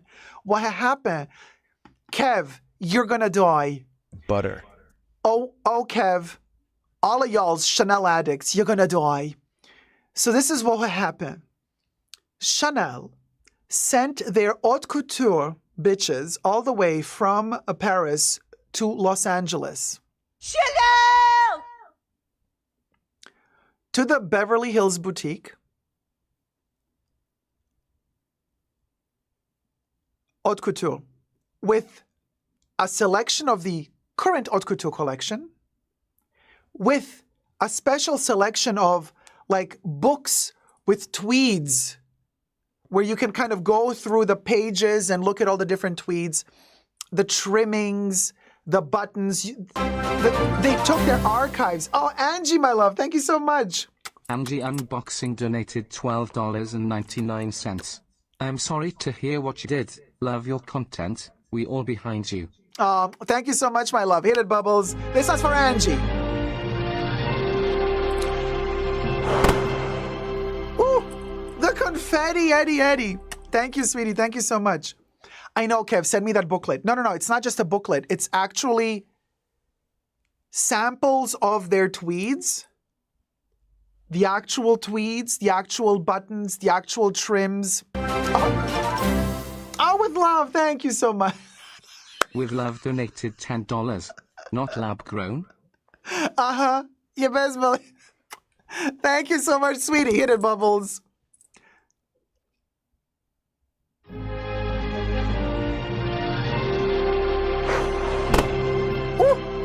So, yes, lab-grown diamonds, baby.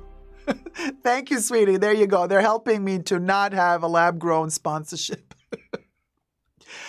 Angie's like, sorry, didn't know. AUD to USD conversion turns the 0.99. Don't worry, Angie. Thank you so much. Every cent counts. Thank you.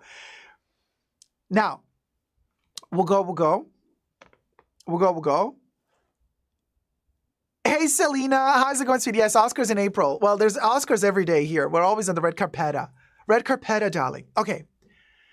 I've only been watching you for a few weeks, and your tea-spilling sass is on point today, dear. I'm loving it. Oh, thank you, Tracy. Thank you. Thumb up the live stream if you're enjoying it. And for our rewatch crew, if you're rewatching this ratchet mess later on, be sure to help out the channel by commenting down below the timestamp and the title of every new topic when it begins, because that helps me later generate chapters for the live stream. Thank you so much. Hi, Ania McGuire. Hi, Dacob, and finally made a live. Hi, sweetie. Now, we'll go. Like a factory fabric index. Yes, Sasha. Yes. The buttons, everything. And they brought the actual pieces from the fashion show that they were like standing there, right?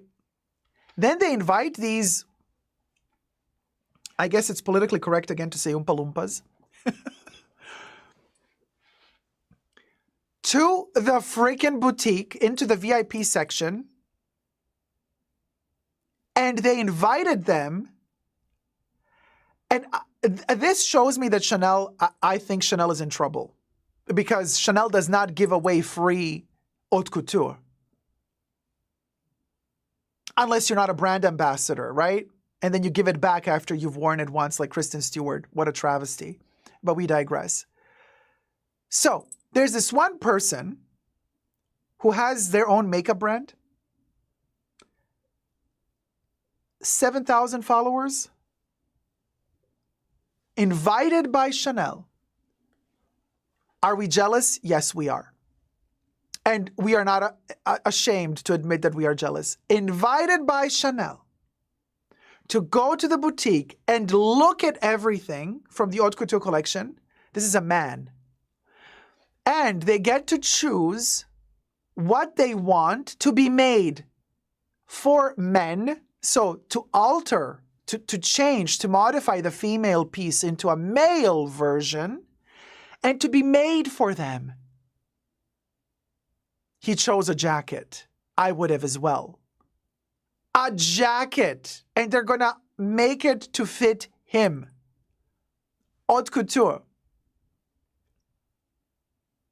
And then, to say thank you, when he left, they gave him a freebie bag with an haute couture bow, a lot of freebies, everything with a, labeled Chanel 31 Rue Cambon.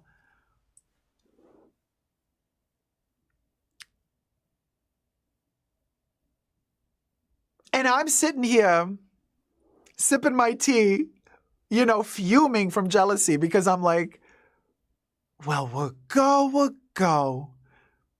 I have the feeling Bruno did this on purpose, just to make me boil by not inviting me. But obviously, it's never going to be me, you guys. How can it be me? I criticize them too much. This is what I'm trying to tell you. The only thing that keeps me afloat is when you guys send me a tip to support the channel, or when you become a patron or a member, because these brands are not going to sponsor me, because I engage in productive criticism, in critical thinking. Corporations do not want you to deliver critical thinking. They want you to be complacent. They want you to say yes to everything. They don't want critical thinking. Sasha says, what state is my future husband in? 7K, you say? Yeah. Kev says, please take me when you go, Dacob. I'll pay for my own flights. They're not inviting me, Kev. Mahora says, he must have emptied Bruno's ball. Oh my God, there you go. Well, anyway, there was several people. Hey, Andy, Andrea Myers in the Who's selectively. Yes. Now, he definitely has an entanglement with one of the ladies there, no question. I don't know, Cayetano, but like, and I've seen Chanel do this. And by the way, this person made a TikTok video about their visit there with kind of no clue about Chanel, really, a little bit. But you know, like those people, and I've seen Chanel do this in the past, these micro-influencers that they invite, and I've told you about this in my other live streams. I've witnessed it firsthand while I was at the beauty boutique, and they were just having like a gifting suite while I was there. I was the idiot who was buying shit, while other idiots were invited, you know, and I'm saying micro-influencers because they were all tiny Instagram profile. Very bizarre how Chanel decides how their PR works. Either you're like huge like Kristen Stewart, or you're like really tiny, but you fit into their aesthetic somehow, into their vibe. And every single person that I have ever personally witnessed that has been gifted stuff for free from Chanel, from their marketing, has, and I kid you not, has always systematically been a person who does not care about Chanel, who would never be their client, who would never have the money, or who would never want to spend the money on buying their products. There's a pattern here. Same coincidentally applies to when you apply for a job at Chanel. I have seen this firsthand from many, many people in my 10 years on being on YouTube, but also I have worked in fashion as well. And I can tell you from personal experience, people who have applied to work for Chanel, if these people were fans of Chanel and were already clients of Chanel, they never got the job to work for Chanel. They only got the job if they did not care. Mark my words. I have to say allegedly here, obviously allegedly, but figure it out. Hey, Paige D, same for influencers. I was at the Chanel Beauty Boutique when this, influencer was invited. They were given a couple $1,000s to shop, gifting suite. And I've said this, I've told this story before, you guys. The sales associate was working her butt off to try to convince this influencer to like get a Les Exclusives perfume. Now the influencer was getting the stuff for free. They didn't have to pay, but they didn't care. They did not care. So she's like, "Hey, we have these really special perfumes," and and I'm standing there listening, barfing on the inside. And this person is like, "Yeah, I don't know these perfumes, like, whatever. Let me call a friend and ask if they want it."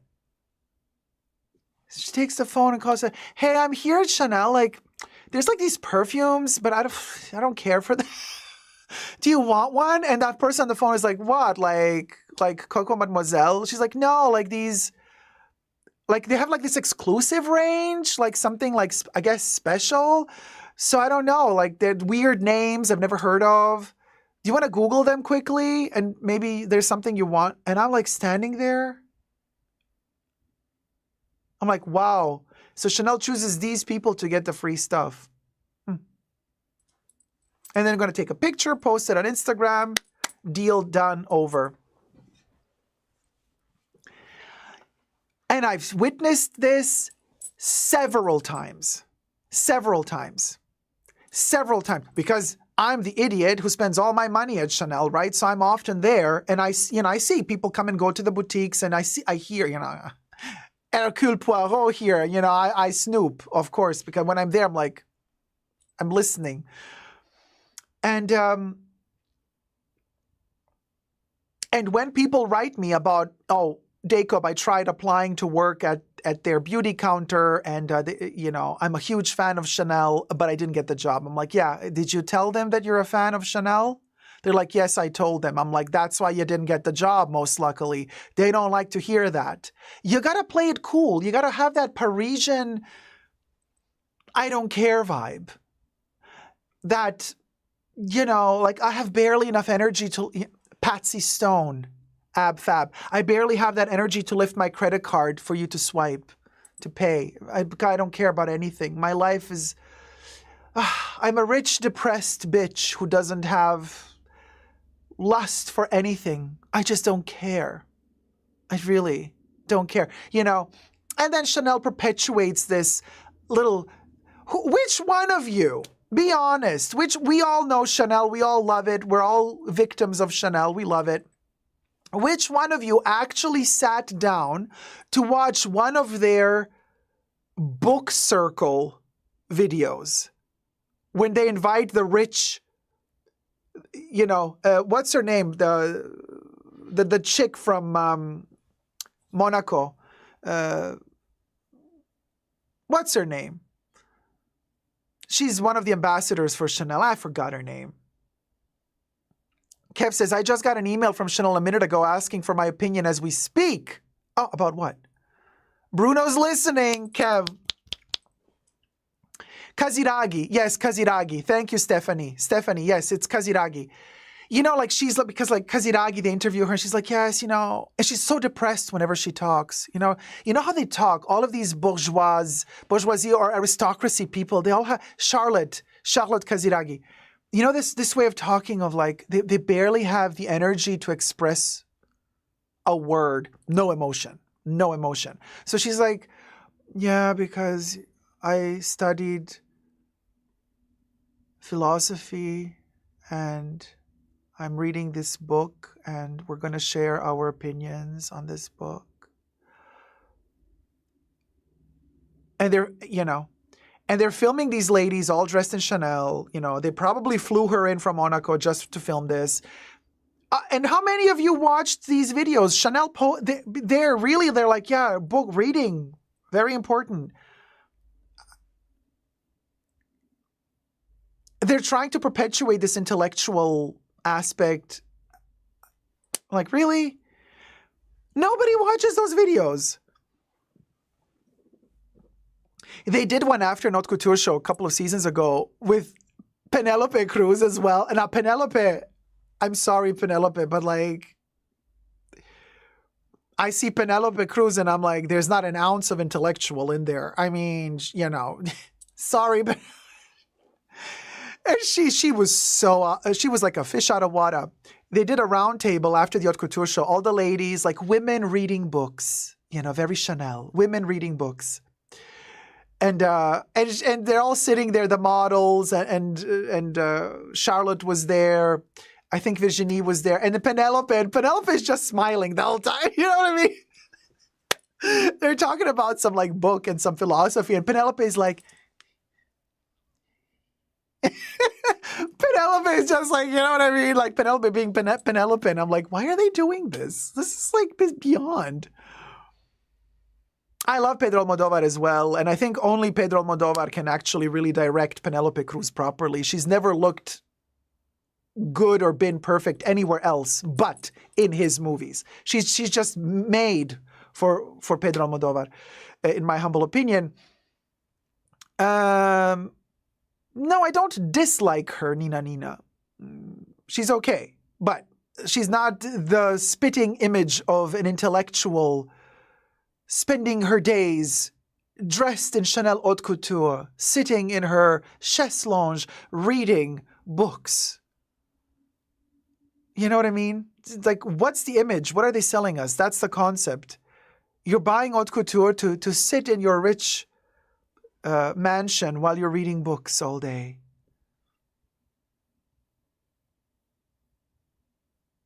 While at the same time they're inviting these,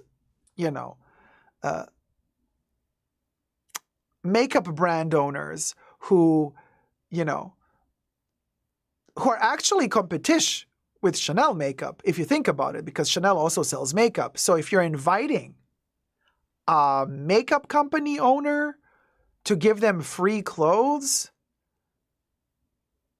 So you're raising awareness about them and their makeup brand while you are also selling makeup? Makes even less sense to me. Makes even less sense to me. Gloria, in reality, that woman, random woman, probably lives in Santa Monica and probably lives in yoga pants. Wait, hold on. Where was one chat? Vicen says, yep, they promised the moon and stars to get me to move to them from Dior Parfums, knowing I disliked their products. Ooh, Chanel? You dislike Chanel products? I thought you loved the Chan's perfumes. Ollie says, that also sounds wonderful, Gloria. Oh, the yoga pants? Heaven says, she's been here 40 years. Her English should be okay now? Who's English, Heaven? Selena is like, the shade is strong today. Grief and High Delight. The actual Chanel lovers know too much, and they don't want that, apparently. You said it. You nailed it. Keeping it real, Dacob, is why we like you. Thank you, Laura. Paige says, I think it goes to their desire to portray the lifestyle of a Chanel ambassador as upper class, sophisticated in all areas, including academia.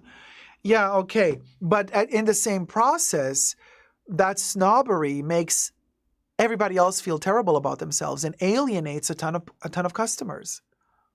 You see. There's a thin line between, oh, let me tell you, I'm an academia or academic, and I'm ghetto. You can ride both horses. I do. But I don't think Chanel PR, their marketing team, I don't think they know how to do that. And this is the problem. They need a better team, in my opinion, that can actually balance out, the ratchet with the eloquent. Because they both coexist in the Chanel world, because Coco herself was both. Coco was ratchet, but she could also be elegant. That's literally Coco's past. And I think Carl was good at that. He could deliver trash, and he can elevate trash. Virginie is all about elegance. There's nothing trashy about her. So it's very conservative, unilaterally decadent, Chanel today. Vicen says, I love them now. But when you work for Dior, you are kind of made to dislike Chanel as they are competition number one. Oh, Vicen, because you worked for Dior. Okay, I missed that part. I did not know about that. Oh, for sure they're competition. LVMH and Chanel are huge competition. They're at the top. LVMH, Chanel, and Hermes. Those three, they're fighting it out. Even though we know that LVMH owns partially Hermes stock.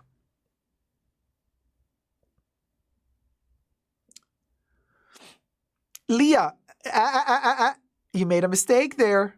What's the mistake you made? Leah said, what do you mean they don't? They invited Pharrell. Why? You mean Chanel invited Pharrell? Yeah, Leah, think about what you said. Where's the mistake? Where's the error you made? Think about it. Because who invited Pharrell at Chanel?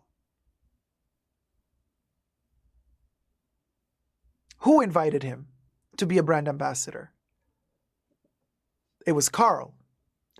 And like I said earlier, Carl managed to balance the trash with, Carl also called Penelope. Carl also invited Kristen Stewart. I mean, they're all tacky. It's pure kitsch. It has nothing to do with Chanel. But it had to do, back in the day when he invited them, it had to do with being tapped into the verve of the times. Now I have the feeling that Chanel is too scared to call in new brand ambassadors. They want to keep everything as connected as possible to what Carl left behind. They want to keep that going for as long as they can, just to not interfere with what he built up, because they believe that that's a successful formula. So they try to keep it intact as much as they want to, as much as they can, although they lost Pharrell because he now went to LVMH. So they have to find something else, but they're super scared. So now what do? They called back Brad Pitt. Why? Because again, Carl called Brad Pitt to do number 5 when he was still alive, when Carl was still alive. So they did not dare call a new person. Right? Pharrell is gone. So now who did they call? They called back Brad Pitt, but they did not call a new person. It's all very, very calculated. Very, very calculated. And they are playing it so safe. Safe to the point where it's embarrassing. Where I feel sorry for them because I'm like, oh my God, they are so scared. They are terrified of making a faux pas. Of heaven forbid they were to make one step that misaligns their success formula. I can smell the fear. This also why I believe they are discontinuing really important heritage products that are not selling that well, like the Extrait fragrances from their Les Exclusives range, the 15 milliliter pure perfumes. They've been discontinued, even though they are literally the DNA of Chanel. Like, that's what you do not discontinue. You keep making them. Even though you make only 10 of them, you keep freaking making them because that is your heritage. You do not discontinue. It's not making money. Allegedly. Let's discontinue it. We got 300 people watching, 200 likes. Come on, guys. Let me see those thumbs up.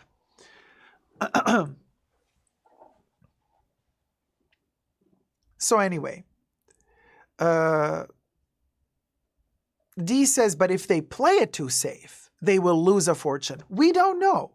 We don't know. Let me shoot a video, you guys. Speaking of lawsuits. Oh, glad I made it. Wagaka, should I upgrade to tier 2? Hey, Don Dism. Member 1 for 35 months. Well done, Dism. Thank you so much. I mean, if you want to have access to every pre-show every Saturday, then tier 2 would be the way to go.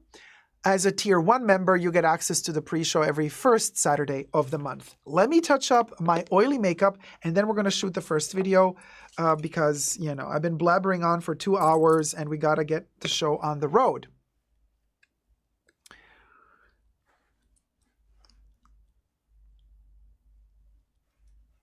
And the show is very simple today. Lawsuits, lawsuits, lawsuits, lawsuits. Everybody's being sued. What does this mean? This means that the fashion world is actually in trouble. It means that the economy is bad because when these luxury brands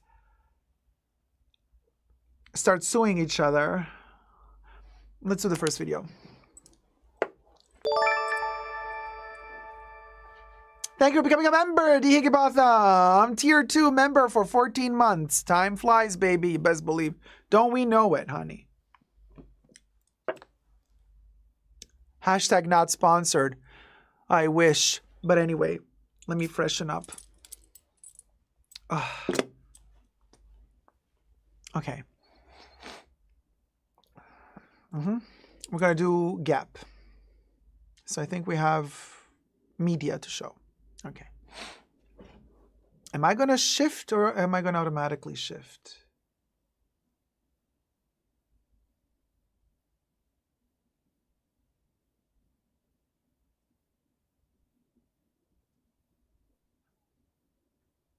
Okay.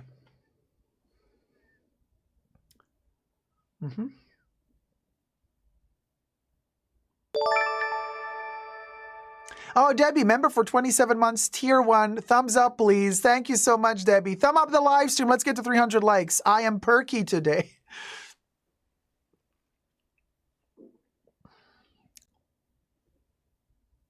Hi, everybody. Dacob here. Welcome back to the Fashion Bunker.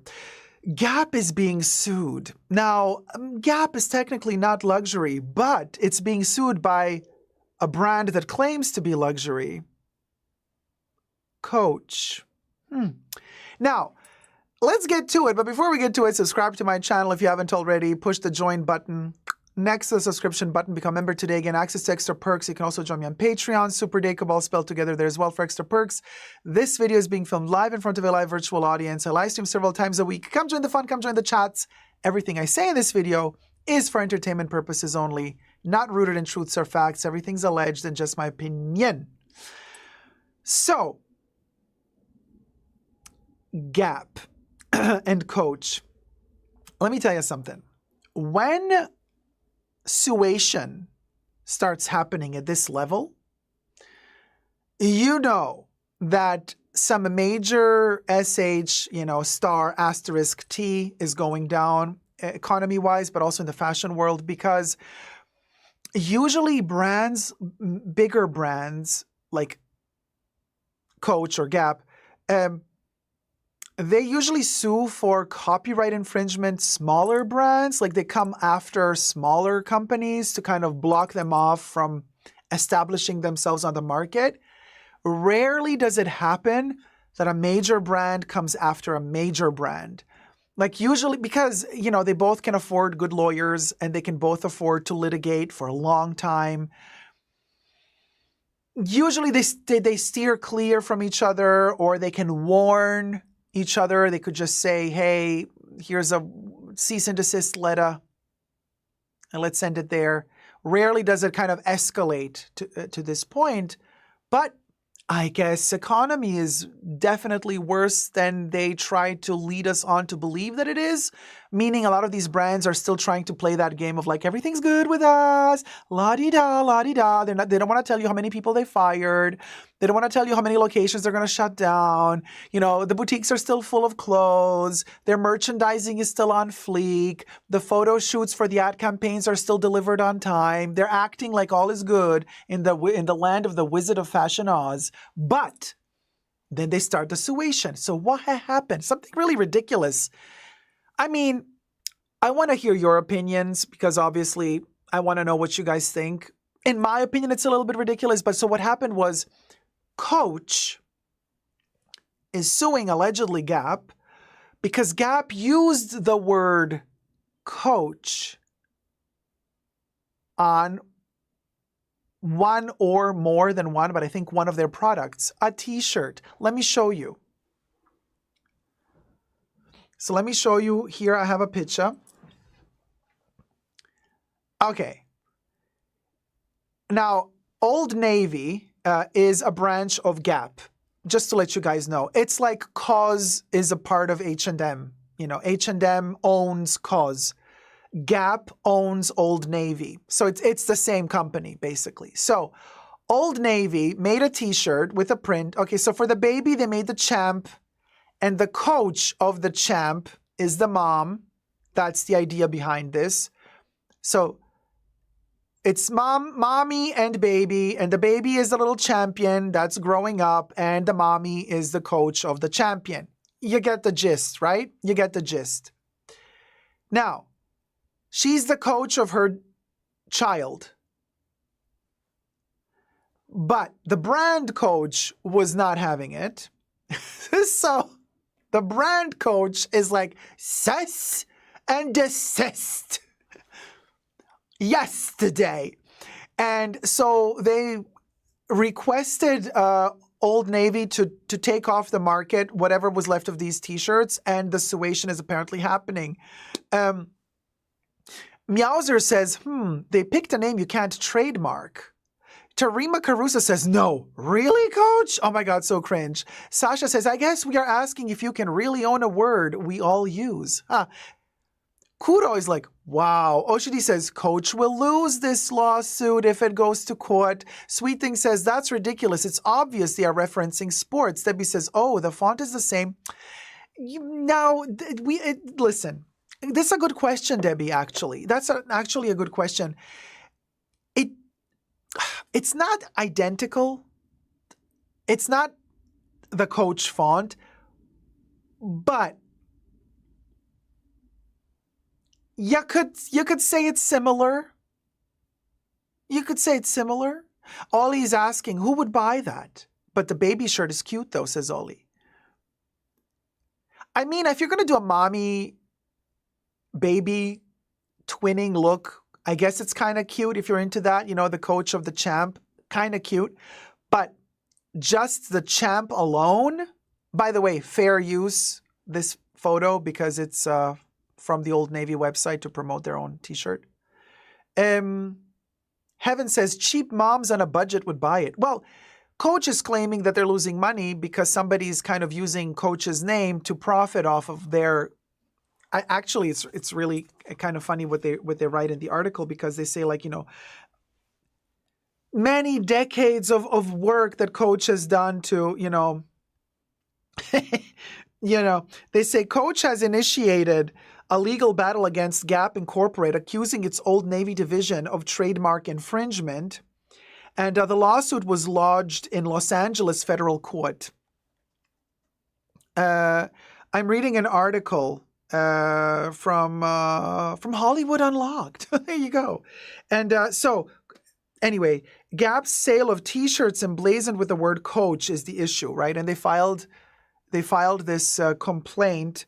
They lodged a lawsuit in Los Angeles federal court. Now, Coach claims that this was done without their permission. Coach argues this act violates trademark laws and poses a significant risk of confusing consumers into believing that Coach had a hand in producing these garments, given that Coach's brand is synonymous with a unique and listen what Coach thinks about themselves. You see, this is what's fascinating to me. When these lawsuits happen, the lawyers then usually, to kind of convince the judge or the jury that they're right, they would release statements, like autobiographical statements of the brands. I love to read those just to see like what actually Coach thinks it is. And here's what it is. And here's the quote. Given that Coach's brand is synonymous with a unique blend of fashion, craftsmanship, style, and function, primarily through its luxury lifestyle items. And here we can put at rest, finally, the debate that we've been having on my channel several months now, asking ourselves, is Coach luxury or not? The Coach lawyers state that Coach is luxury. According to them, at least, right? According to them. The association with mass market T-shirts, now you see the lawyers are trying to make a distinction and a separation, saying Coach is luxury, but Old Navy is a mass market T-shirt. The fact that a mass market T-shirt producer, they're throwing shade at Old Navy. The fact that a mass market T-shirt is viewed as potentially... The lawsuit states... Hold on. Let me reread this one. A unique blend of fashion and craftsmanship, style, and function, primarily through its luxury lifestyle items. The association with mass market T-shirts is viewed as potentially damaging to Coach. The lawsuit states the irreparable harm that Coach believes it has suffered due to the unauthorized use of its trademark. Additionally, the company's trademarks are not just logos, but symbols of quality and luxury, carefully cultivated over decades since the brand's inception in 1941, as reported by Retail Boss. Coach is seeking unspecified damages for trademark infringement, counterfeiting, and violations of California's unfair competition law. The luxury brand is also asking for the destruction of all unsold inventory of the infringing clothing. This case, officially titled Tapestry Inc. et al. Versus Gap Inc., marks a notable departure from the usual targets of luxury brand lawsuits, which typically involve smaller entities like individual sellers, importers, or website operators, with both parties being publicly traded and well established in their respective markets. The outcome of this legal battle is poised to be a landmark event with potential ripple effects across the retail and fashion industries. Why are they saying this? Because you can imagine they're opening up a big can of worms here, because if this legal battle goes to court and they start now imagine what's going to happen next. Major colossuses of corporations are going to start battling each other for the smallest little things. For the smallest little things. You know, Sasha Sanchez says, irreparable? They're melodramatic. We are in a world war. They need a reality check. I mean, it is what it is, you guys. I don't know. Let me know your thoughts in the comment section down below. Pickle Mars is absolutely ridiculous and will be laughed out of court. I am a coach for soccer. Cannot wait for them to come for me. Why not come together and make something amazing instead wasting time like this? And also resources and money and people's time and the court's time. Grant says, not the mass market. They're throwing shade at Old Navy for being mass market. And we've just seen Natasha Lyonne, right, just this last holiday season, making a whole advertisement, allegedly, wasn't she, for Old Navy. Natasha Lyonne, I'm wearing a Natasha. What are you wearing? I'm wearing, you know, she was like her own twin. Natasha, what are you wearing? I'm wearing Old Navy. What are you? Yeah, I'm wearing it too. Cayetano says, yeah, they're broke, LOL. They need quick money. Let me know your thoughts down. Let me know. It's me, Natasha Lyonne. Let me know your thoughts down below in the comment section, okay? We'll go. Okay, love you loads. Subscribe, thumb up the video. Never give up on love. Okay, bye.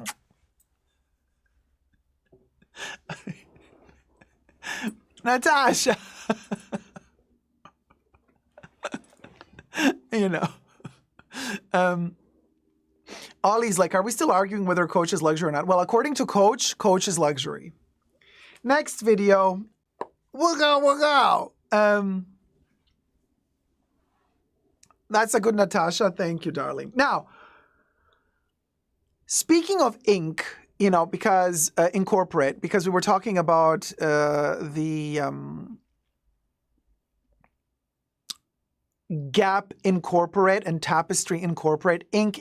You know, a lot of these brands, now corporations love to use the incorporate. It's a legal thing. It's also a tax thing. It's a business thing. But also, famous people like to use ink in their business names. And guess what? That ink. Thank you for becoming a member, BF. And that ink, Tier 1 member. Thank you, BF. That ink can get them in trouble. Here's the next video. Oh, with my miniature microphone. Here's the next video. Oh, the TikTok microphone. You know what? If TikTok goes, one thing I'm going to be so happy is gone is those idiots with the Munchkin microphones that change their voice just to talk to you as if you are a moron. You, the viewer, are too stupid to understand my intellect. So I'm going to lower my voice, speak slower, try to sound even more intellectual while I'm using a Munchkin microphone to talk to you because you're the imbecile that won't understand a word I'm saying if I talk normally. Ugh, can't wait for that crap to be over. Tarima Caruso says, the shade. Dacob Coach says they're luxury. Coach says their lawyers say they're luxury. Anyway. All right.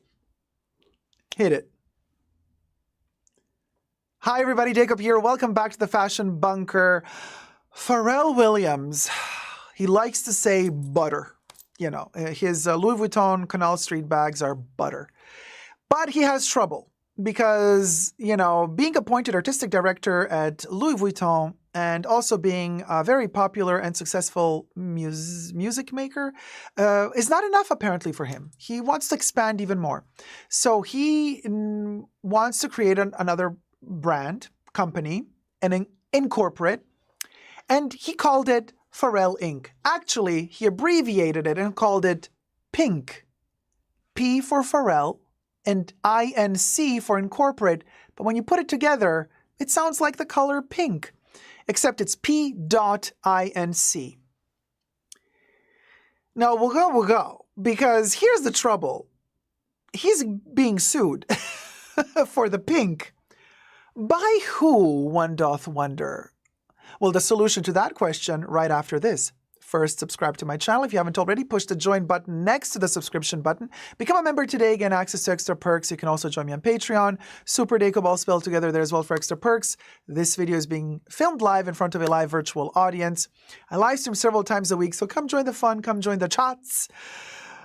Everything I say in this video is for entertainment purposes only, not rooted in truths or facts. Everything's alleged and just my opinion. Kevin in the chat says he should have called it Butter Inc. Butter Inc. maybe would have gotten him in more trouble with the butter industry, But let's see. Who did he get in trouble with? You'd be surprised, you guys. Ollie says, did Victoria's Secret sue him? Yes. Because as you guys know, Victoria's Secret created a division, a subdivision of their brand called Pink, which is kind of a, I want to say, lesser, and it's very popular, but a little bit less expensive than actually Victoria's Secret. So they're suing him for the name. But that's not all. Now, the biggest shocker was that the actual singer Pink is suing Pharrell. Because Pink, in the early 2000s, already got the trademark for Pink, but I think that her I is upside down, like P-I-N-K, with a twisted, or something like that. So she is doing the suation as well. So Pharrell has. Now, it's interesting because, and here we have Yahoo Entertainment is reporting, and I got this news from Debbie because Debbie sent me this article. So thank you, Debbie, for sending the article. In April of 2024, Pink, also known as Alicia Moore. I never really knew that Pink's name was Alicia or Alicia. Sued Williams for trademarking Pink, P.INC, for his music-focused promotional marketing services, Rolling Stone reports. The pop singer's lawyers are requesting for the Trademark Trial and Appeal Board of the U.S.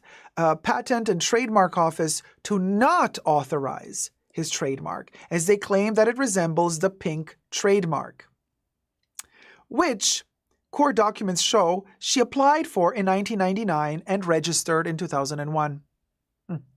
Pink's lawyers also claim that Williams' trademark has the potential to damage her business and create confusion, and I am confusion, for her fans as they both operate in the music industry. Pharrell Williams' Pink is similar to the Pink marks in sight, sound, meaning, and commercial impression, the filing wrote, according to Rolling Stone. Williams and Pink's goods and services are identical and or closely related. Williams is likely to market and promote its goods through the same channels of trade and to same consumers as the singer Pink.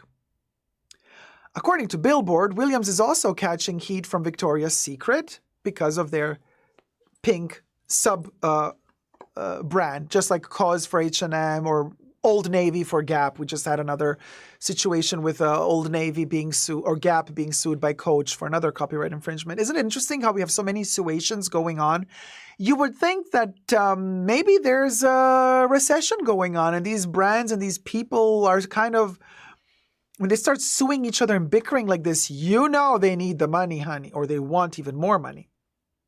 But opposers' use of its Victoria's Secret Pink and Pink marks predates applicant's filing date. Victoria's Secret's attorneys wrote in a filing, per Billboard, applicant's mark is highly similar to and is the phonetic equivalent of opposers' Pink marks.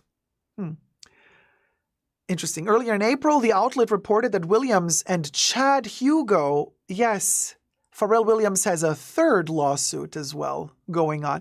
And I'm going to tell you about the third lawsuit. And then the juiciest part is the comments underneath this article, the people, what they're writing. It's very, very fascinating.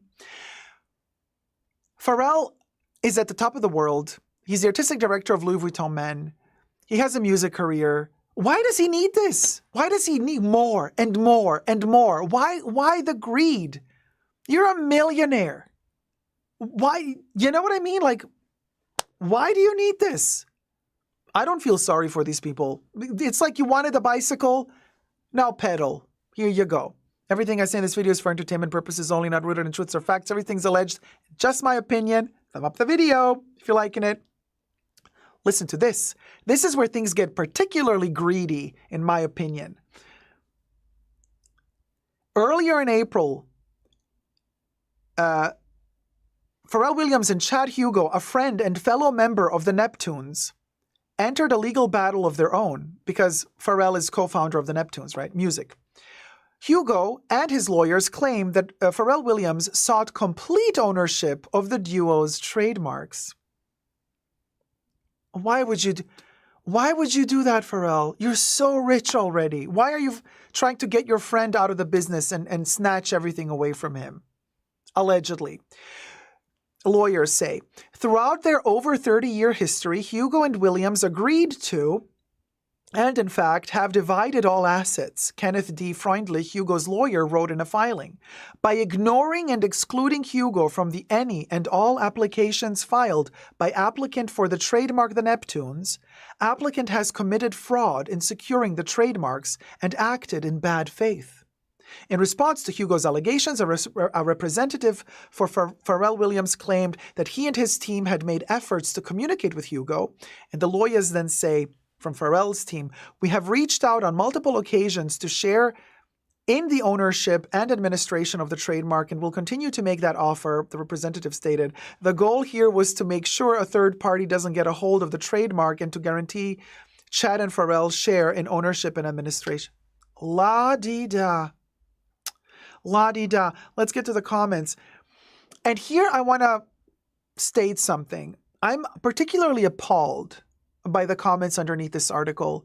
Probably Pharrell fanboys, but I have a sneaky suspicion it's a little bit more than Pharrell fanboys. I have a sneaky suspicion we got some male misogyny going on in this world, don't we? Because I'm kind of disgusted by the amount of hate Pink is getting, the singer Pink.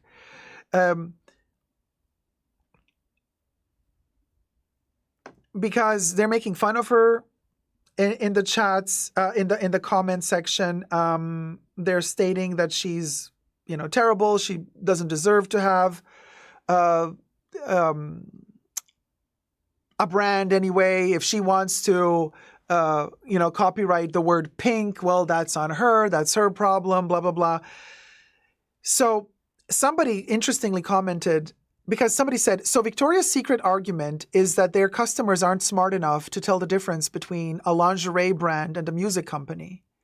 And Pink's argument is that her fans cannot spell. Seems pretty on brand for both groups. Oh, the shade. Now then somebody answers, they probably want to establish that they made a challenge in case Pharrell ever takes his brand into fashion, which is something a lot of hip-hop artists do. It's not that they need to win. They just need to establish that they are defending their trademark, because if a company doesn't defend their trademark, they pretty much lose their trademark automatically. Then if P.Inc. ever does go into fashion, they'll have a stronger case because they can say, hey, we already challenged P.Inc. from coming to existence underneath that name. That said, I don't like that they were able to trademark a common color in the first place. Trademark office needs to do better. And I agree, they do need to do better. But this, if you go in that article and you read the comments, a ton of comments are so blatantly against a woman. Not cool, people. Not cool. I bet you that if the owner of the word pink was a man singer instead of a woman, these people would not be so hateful in the comment sections against Pink, the woman. And this has to stop. Seriously, this has to stop. You can't throw shade at a business just because a woman is owning it. And you think it's funny. Her fans are stupid because it's all Pink and her music sucks and she hasn't done any good songs in the longest time. Oh yes, that's the type of shade they're throwing in the comments. So vile, and has nothing to do with law, by the way. Law is the law. You don't like Pink, you don't like women, that has nothing to do with the fact that she is fighting for her legal rights. Mother energy, that's right, Ollie.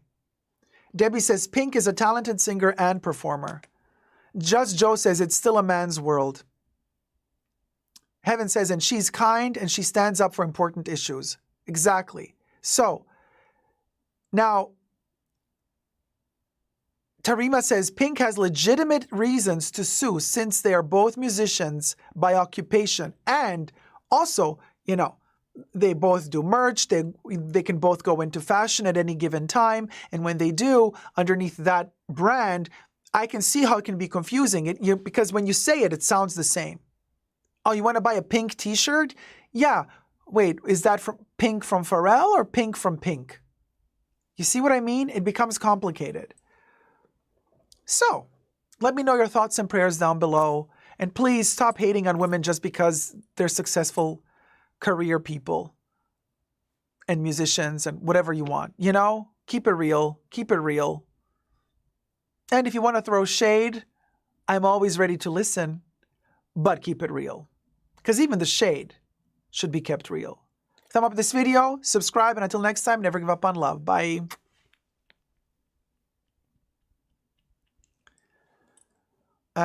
Interesting, right? That's another lawsuit that happened. But I have another one for you, also super funny. Funny, sad, but Nancy Gonzalez. Okay, let's do that one next. We have a photo. How many do we have? 2, I think. 1. None. We have none? 2, yeah. God bless and protect Pink, says Caetano, right? The singer. Okay.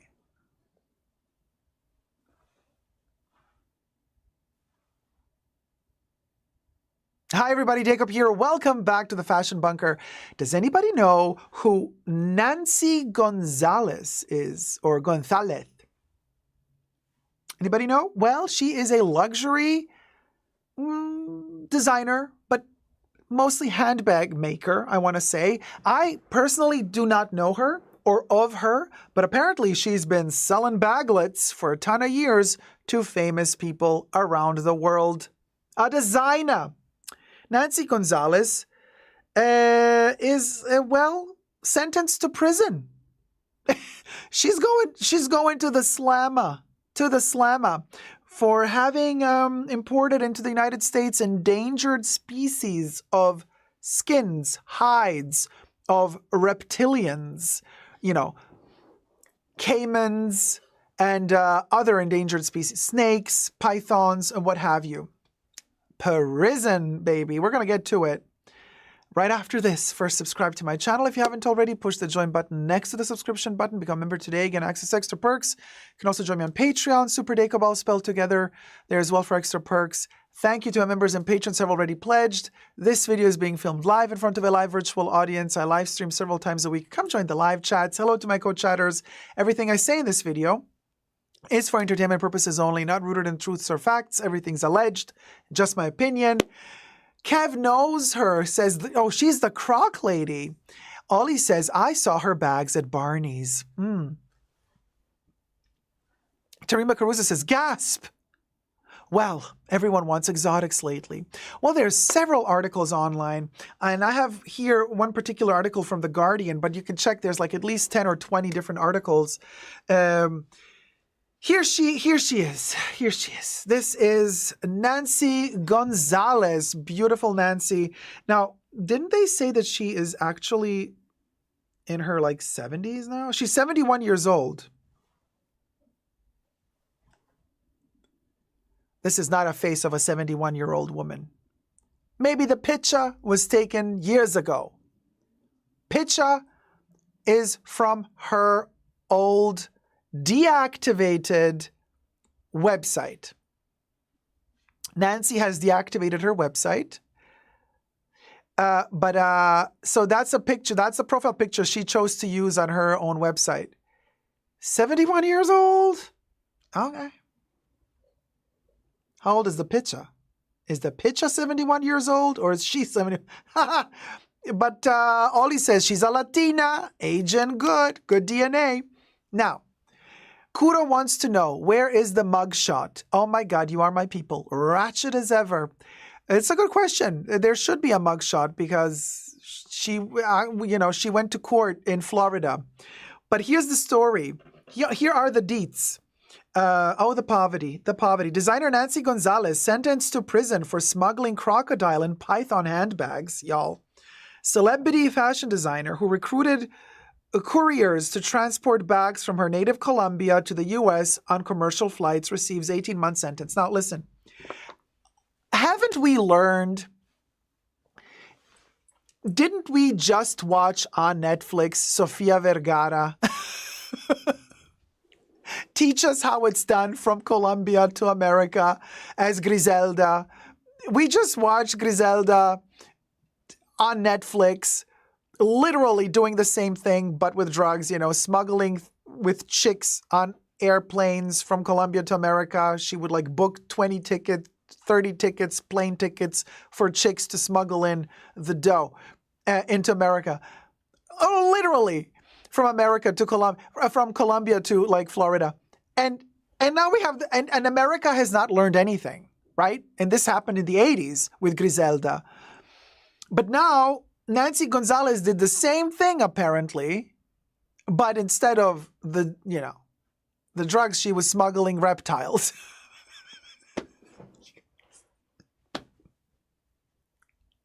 I mean, it's like the never-ending story. So anyway, yeah, you understand. So anyway, so she would basically book like 40 plane tickets for chicks, mostly chicks, right? And every chick would take up to 4 bags with her. And if customs would stop them, they would say, oh, these 4 baglets, I'm allowed to take 4 bags. They're private. They're for me. They're my private bags. And then these chicks would then give her the bags, and then she would show them at Fashion Week or in her showroom or gift them to celebrities, what have you. Now, the problem is that for some of these, not all, for some of these products, she did not get the right certifications for these endangered species, skins of leathers, hides of animals, to bring into the United States. She wanted to kind of quickly do it, zip it and zoo it, so certain products were not certified, while others were. So it's not like she was only doing, you know what I'm saying? She was also doing the legal stuff. So it's a little bit complicated here. Now, a leading fashion designer whose accessories were used by celebrities from Britney Spears to the cast of Sex and the City TV series has been sentenced to 18 months in prison after pleading guilty in Miami federal court on charges of smuggling crocodile handbags from her native Colombia. Nancy Gonzalez was arrested in 2022 in Cali, Colombia, and later extradited to the United States for running a sprawling multi-layer conspiracy that involved recruiting couriers to transport her handbags on commercial flights in high-end showrooms and New York fashion events, all in violation of U.S. wildlife laws. The Assistant U.S. Attorney Thomas Watts Fitzgerald said on Monday, "It's all driven by the money." He compared Gonzalez's behavior to that of drug traffickers. If you want to deter the conduct, you want the cocaine kingpin, not the person in the field. Lawyers for Gonzalez sought leniency for the celebrity designer, describing her journey. Oh yes, honey, we got luxury bags and we have a journey.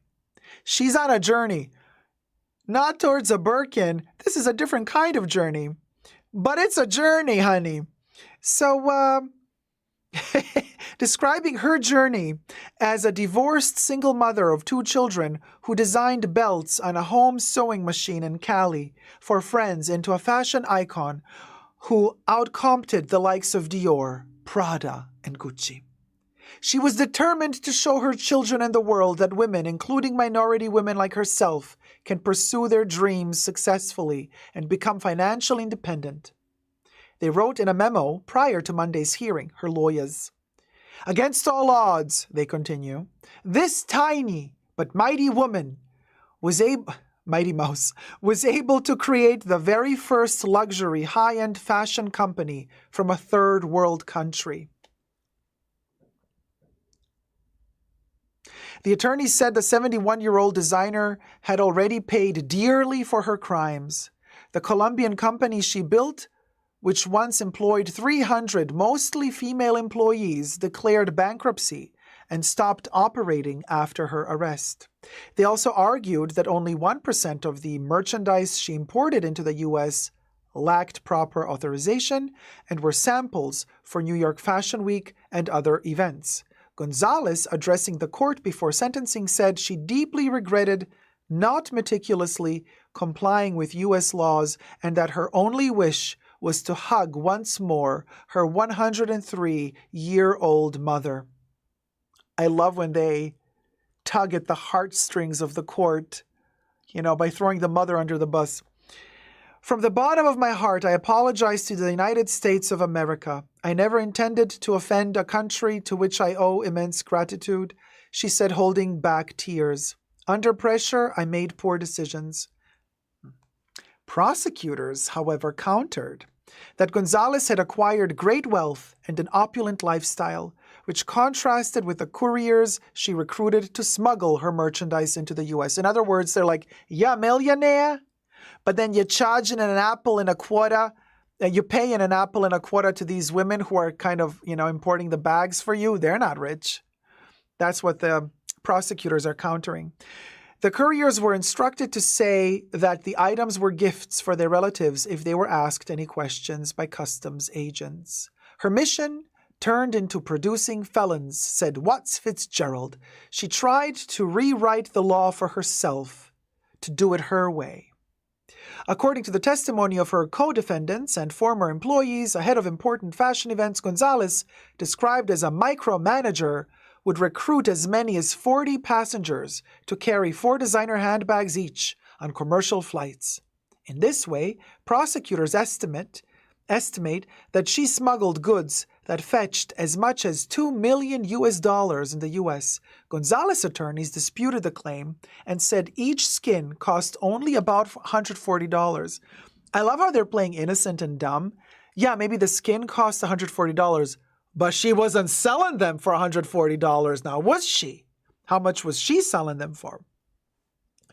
All of the hides were from caiman and pythons bred in captivity. Nonetheless, on some occasions, she failed to obtain the proper import authorizations from the U.S. Fish and Wildlife Service, required under a widely ratified international treaty governing the trade in endangered and threatened wildlife species. In 2016 and 2017, she was warned already by U.S. officials against sidestepping such rules, making her conduct particularly egregious, Judge Robert Scola said in handing down his sentence. So, what do you know?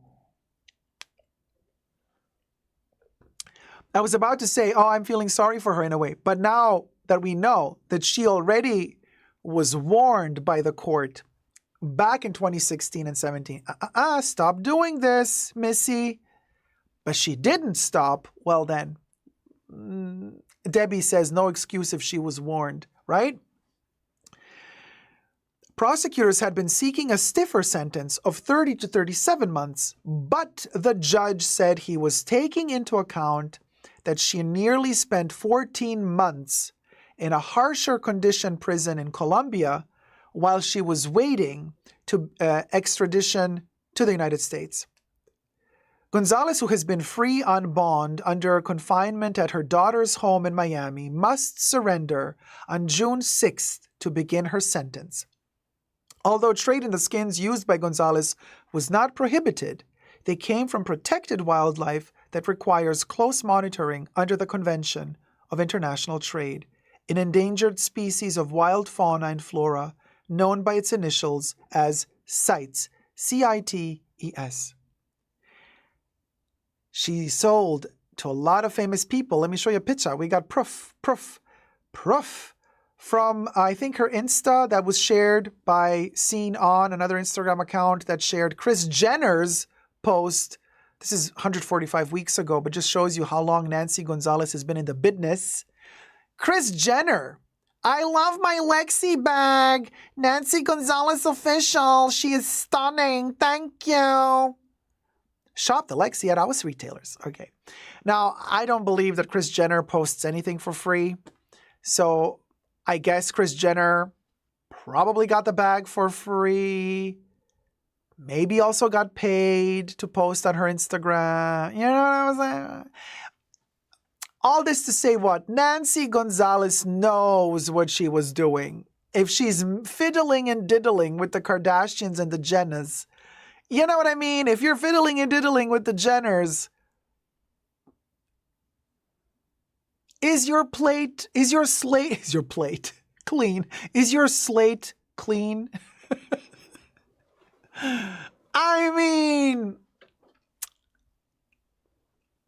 Kris Jenner posts about your baglets, you know something's off.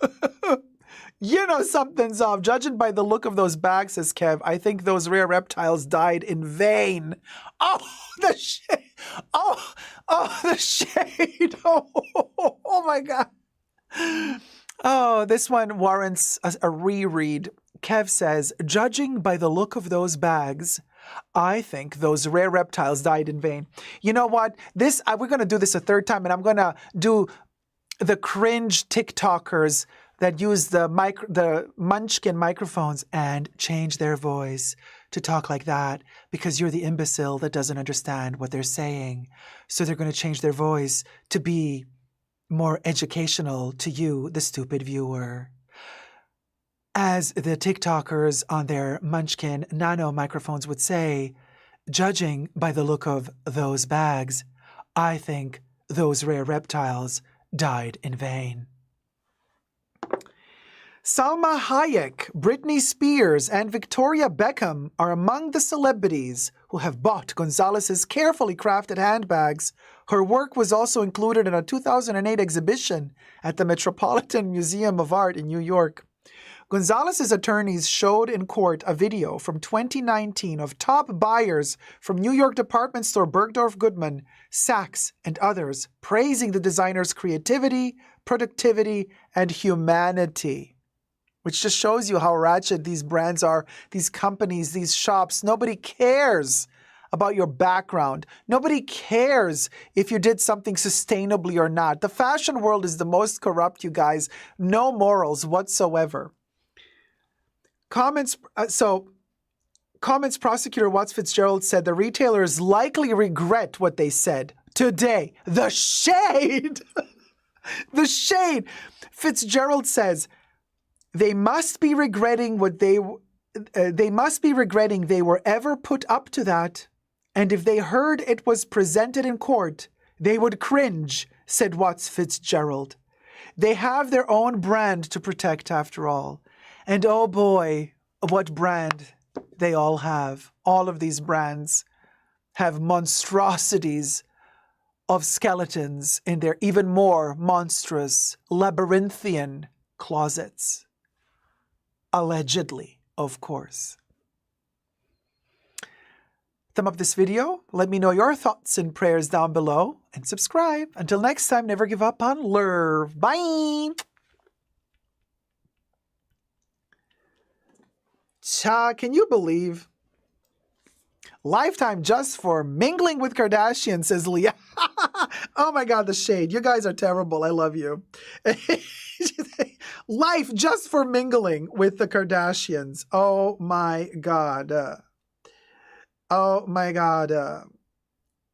Oh my God. Hold on.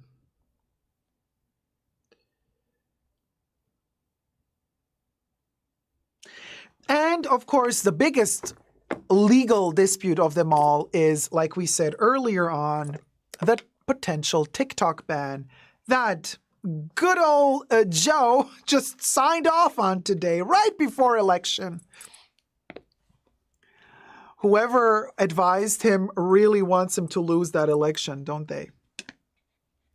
Looking forward to seeing what's going to happen. Quick question. So if Donnie ends up in the slammer and the election happens, oh, Sasha, thank you for becoming a Tier 1 member, sweetie. Thank you.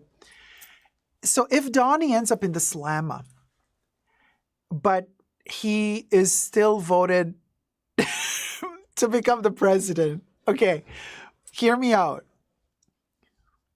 is he going to reign from God, this hair from the slammer? Is he gonna like sign all his documents, like his job on a daily basis? Is he gonna do it all from there? Melania is gonna get those Gonzalez bags though. Like what? Like what's it gonna be? I don't understand. Like, because I mean, like, are we gonna have like interviews happening from the slammer? Like, is it going to be like, okay, here's a live stream. The president is now going to announce something and like the cameras are inside of the prison filming. Like, how is that going to, like, what will go? I mean, it's a look, it's a vibe, definitely. But I mean, how is the world going to see America if kind of the president is talking from the, I mean, it's new. It's something new. That, I mean, hey, never a dull moment. Never a dull moment. It's definitely something new, you know. Yeah, state dinner at the prison cafeteria, right, Margaret? You know, the Secret Service is considering building him his own jail room. They're just thinking ahead for just in case. Oh my God, such a vibe though. I don't know. It's not like Joe is young either, you know. So if Joe wins another term, I mean, he might be too old.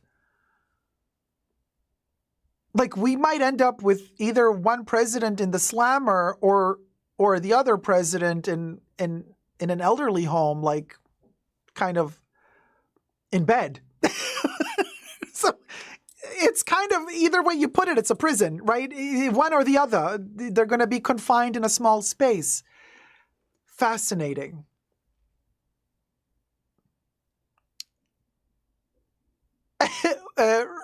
Ollie's like, I'm renewing my passport just in case. Heaven says, I'm seriously looking for a Swedish husband.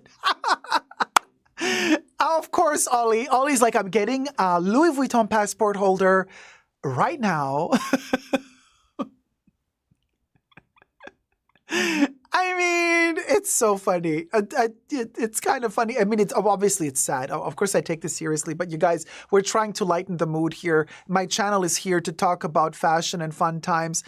But also, I mean, come on. I mean, it's tragic, obviously, but it's also funny. And if we can't laugh about it, we the little people, if we can't find in our hearts the sense of humor to laugh about this, then all we have left is to cry about it. You know what I mean? Like, just have a little bit of fun with it while we're together here in our little group.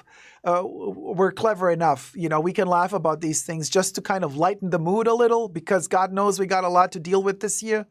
Hey, Terry, how's it going? Teresa McGuire in the house. Whoop, whoop. Hi, sweetie. Welcome. Music Girl says, there is always a first for good old America. Oh, yes. Oh, yes. We're breaking boundaries, honey. You know. Oh, Heaven is like, that's why I think we barely see Kamala, just in case Biden kicks the bucket. Well, I wish them all luck, you know, all the best to all of them. Shoot to their families, right? But Kev is like, just don't bring your reptile bags back from Colombia, baby.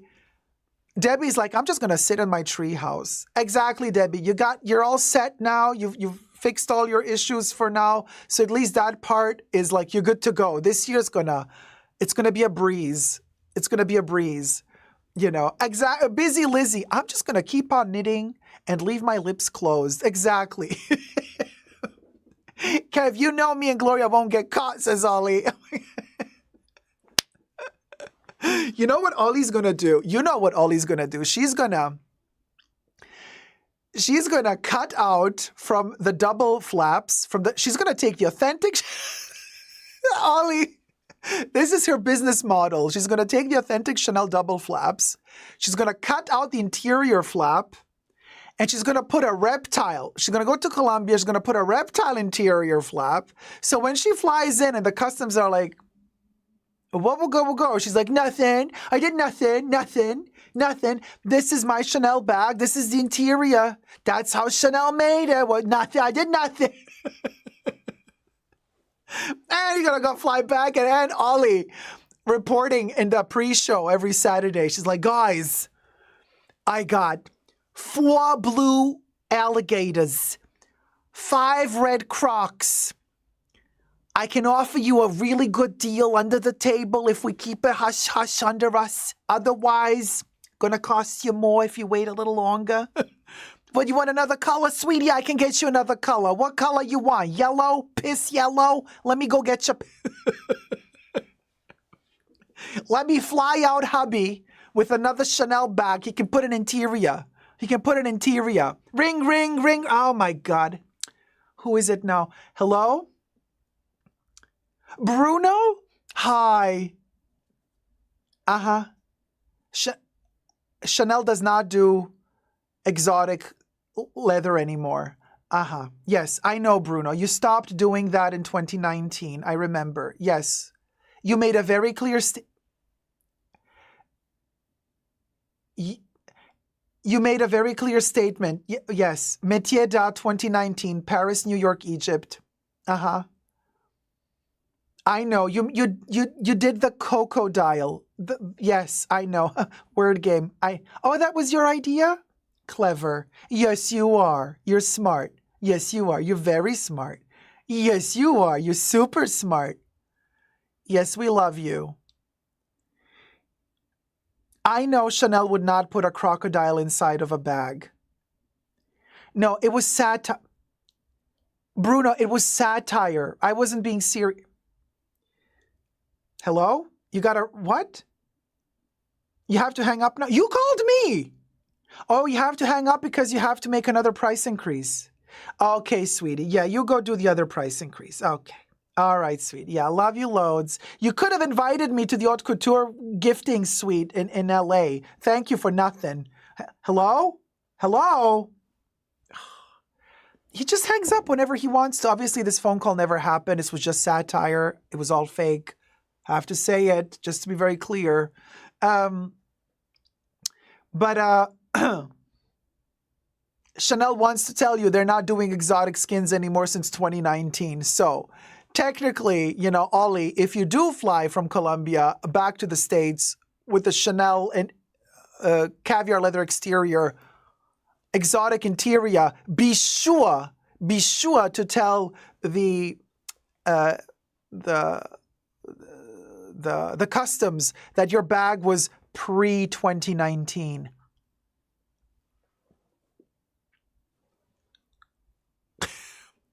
Higginbotham, American messes are always loud and obvious.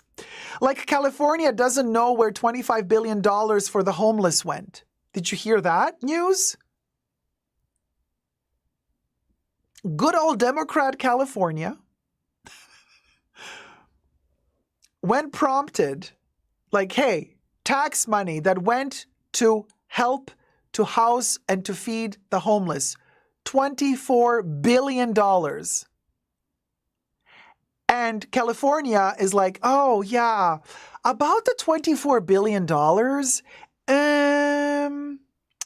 we're not so sure, like, where they were, like, allocated. Yeah, I mean, it's not a lot of it, like, 24 billion, like, we don't know, but, like, so anyway, should we have a kale salad this afternoon? Jordan is like 2019. Is that when they stopped using quality leather as well? Oh, another interesting thing. I was watching a documentary on YouTube about the customs, like confiscating the fakes, the counterfeit bags. American customs. One of the custom officers let something slip. Now, I don't know if they let it slip or if they were allowed to say it. Two things. First of all, the customs officers were definitely straight. In fact, at least one of them was talking about his wife in the interview. He was so proudly showing us all the counterfeit bags. He was opening one box and saying, look how they stuff like 10 bags in a tiny box, blah, blah, blah. Then he mentions his wife. And I'm like, oh, Freudian slip. One doth wonder how many of those bags his wife gets. Allegedly. You know what I'm saying? I don't know. But like, he was too happy to talk about his wife when he was unboxing the box of counterfeit bags. I'm like, why is this officer talking about his wife? You know? I'm like, Mr. Customs Officer, talking about your wife in this context. Yeah. Okay. And the second thing, it's sketchy, Debbie, exactly what you were thinking. And the second, Caroline, the vocal fry? Oh, you want me to do Caroline? Oh, you don't want me to do the vocal fry. The vocal fry.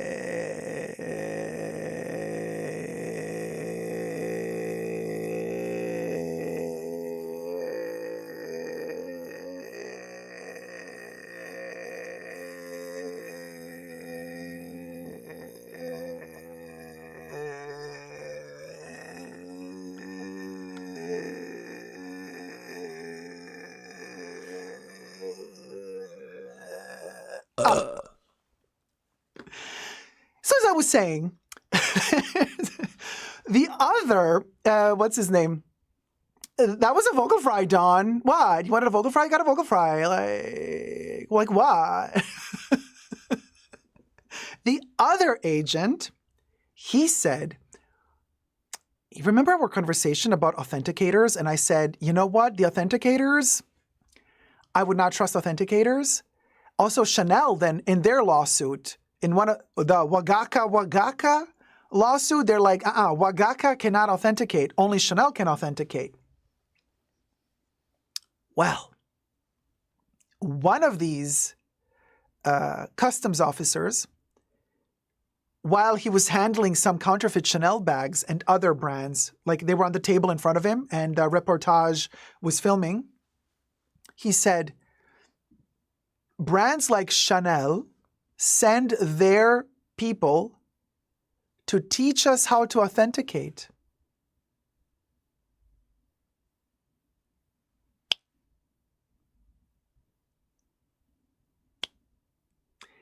And I'm like, excuse you? Say what now?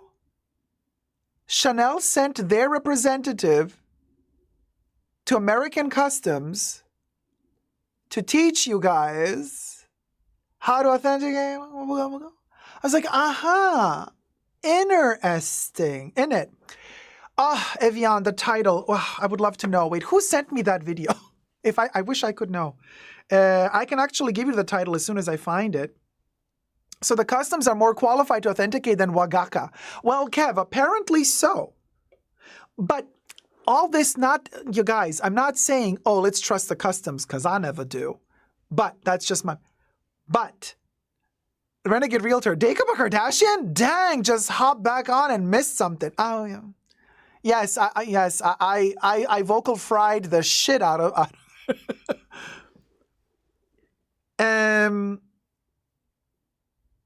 No, I'm not saying they're qualified or not qualified. What I'm saying is, I don't know what I was saying. I missed the moment. I forgot what I was saying. But anyway, let me see. Where was it, Debbie? ABC special? It was a short one, you guys. I found it on YouTube somewhere. I guess they have to know. It's on Hulu, Debbie? No, I saw it on YouTube. Can I sign up to do this course for authentication of Grace Chen? Wouldn't that be amazing? All you got to do is start working for the American government, and you have to start working in the customs department, and you got to work in the counterfeit department for luxury goods. And then if you're lucky, Chanel will send a person to teach you how to do it. I saw a snippet. Yes. I saw a snippet. You're right, Debbie. You're right, Debbie. It's on Hulu. The whole show is on Hulu. I saw a snippet, like an ad on YouTube. Yes, Debbie. The YouTube has a short version. What's the title of it, Debbie? Let's give the people the title so they can check it out on YouTube. Ollie says, I gag a little every time you say wagaka.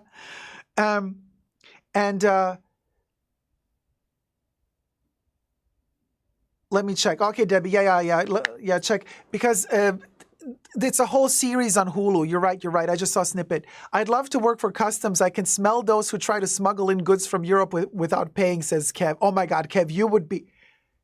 They would call you the sniper of the wild, wild west.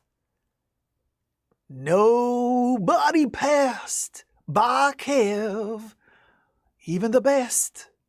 Everybody lost it. They all had to pay.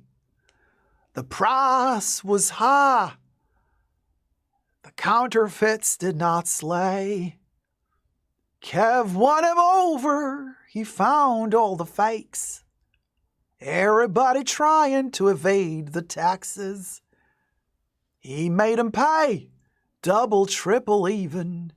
Oh, good old Kev went down into history.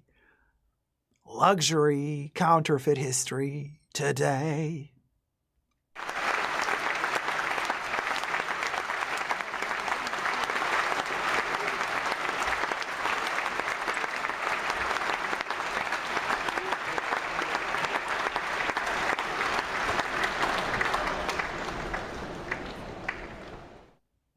Wagaka. Kevin's like, True Detective, Death by Chanel. Debbie says, Impact Nightline, Super Fakes. Thank you, Debbie. That is the show on Hulu, and you can find a snippet on YouTube. Impact Nightline, Super Fakes. Impact Nightline, Super Fakes. When they stopped Arnold Schwarzenegger, shameful. Well, for his watch, but he wanted to, because that was not his watch. That was a watch that was given at an auction. So they stopped him for a reason, you know.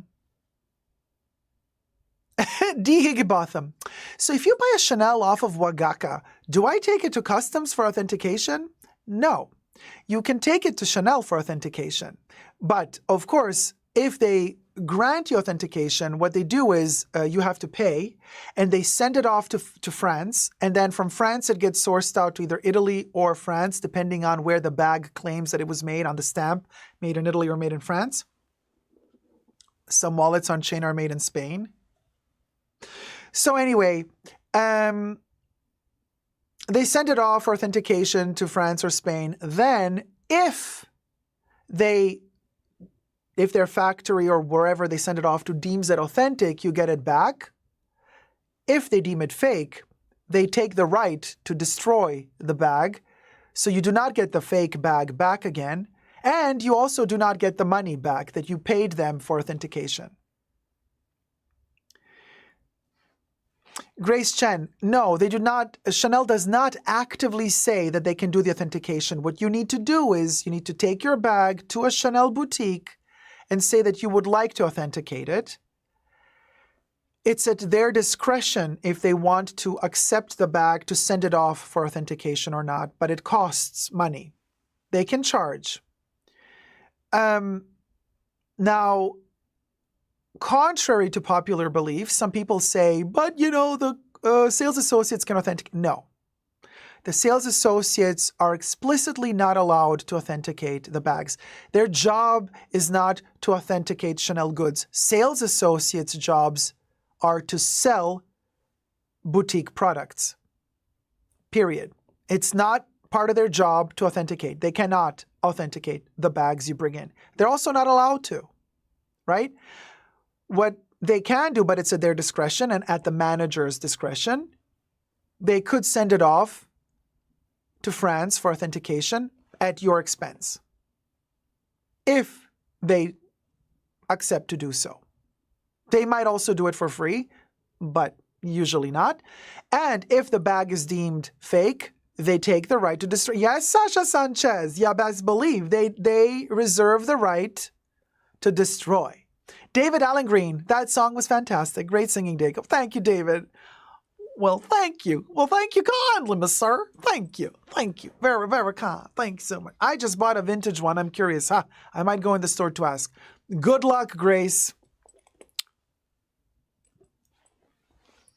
you can try to play the game that they play at Dior and Hermes. Like you buy your vintage bag, you take it to Chanel and you say, hey, Grace, is it a leather black vintage bag? Because if it's not a classic black leather vintage bag, they will not spa it. You know, if it's a black leather vintage Chanel bag, then you could say, I want to refurbish the bag. I want to pep it up. They will do it also at a cost. Included in that cost is authentication. Oh, it's a choco bar in rose gold? No. Then no, they can't do the Chanel et Moi thing. Yeah, no. If it's a chocolate bar from the early 2000s with rose gold, but still, you can bring it to the boutique and ask to authenticate, to send it off to France. And like I said, they might charge you for that. And if the bag is not deemed authentic, you might never get it back. And you will also not get your money back. So just be very careful, you know, what you do. Oshi D, how's it going? I bought a jersey flap and a travel line. It looks real. Well, the travel line is relatively easy to fake because of the nylon. And they were very, very popular in the Y2K era, the travel line, the nylon travel line. So there was a lot of fakes of the nylon travel line. The nylon travel line by Chanel has been so counterfeited almost as much as the Cambon line. Do you guys remember the Cambon line? The Rue Cambon line, which was highly popular in the 2000s, in the first decade of the 2000s. It was so copied that it actually looks fake. Even the authentics look fake. All of them were made in Italy. None of them were made in France. So they had this Italian leather quality to them, which was okay, but kind of weird. And they were very non-typical for Chanel standards. The Cambon range was made in a ton of different varieties, from small to big. The most popular of the Cambon range was the bowling bag. And Madonna had it as well when she was on tour with I think she was carrying that bag when she went on the Reinvention tour. It was popular in black and white. There was a beige and white, which is more rare. And then the very, very popular pink and black and pink and white with a huge double C that was stitched to the corner of the bag. Let me see if I can find a picture that I can show you. Oh, that line. It kind of cute, says Grace Chen, but be very, very careful.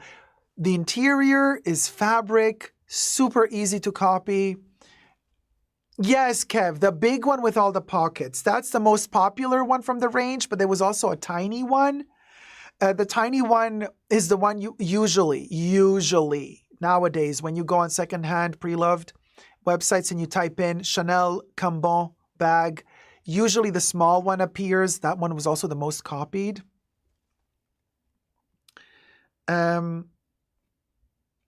Yeah, and you see I Googled it and it pops up in 1,000 different, in a plethora of versions.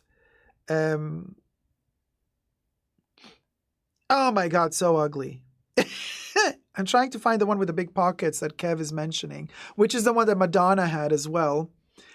Here's the pink. Okay, this one looks totally fake to me, but allegedly. This one is actually not that ugly, gotta say. Oh yeah, this card. Yeah, this does not look. Well, we don't know. It's vintage, alleged everything. And they also did the tiny version. And then there's a beige one. And then there's a Shapa. The Shapa, let me show you the Shapa as well. Also in beige, why not? The tote. Okay, so it's been made in lambskin, right? So this is I'm going to show you first the one that I find the least ugly. Like this is the cutest one that I would kind of wear if somebody were to gift it to me. This is the Cambon bag. I love this one, actually. This one is kind of really cute. Oh my gosh, you know what? I like it more now than I did back then. I think now it makes more sense. I kind of really like it. Oh my God. Oh, Teresa says, I had that bag in pink.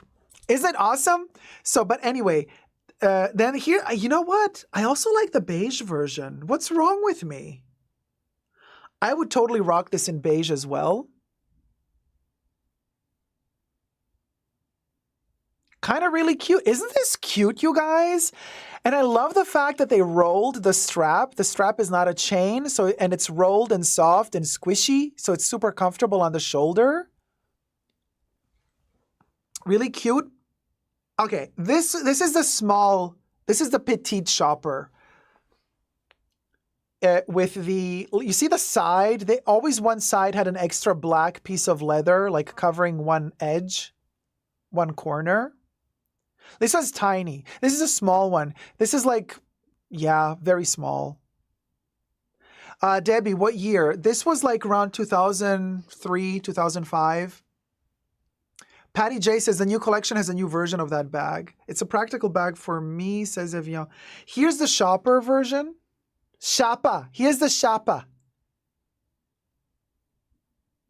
I know, Nay. That's exactly. That's the whole point. Everybody had, yes. Everybody had fakes of these bags back in the day. Yeah. This was the most copied bag. Debbie says it's cute. It is cute. It's a Y2K bag, but you know what? We'll go. It has the aesthetic of it. It has a purpose. It has, but let me show you the interior. You see, the interior is what makes it really where you go, it looks so fake on the inside, because it is really easy to copy this interior, you know. But they did use Tyrian red. Now that I love. I love that they used Tyrian red.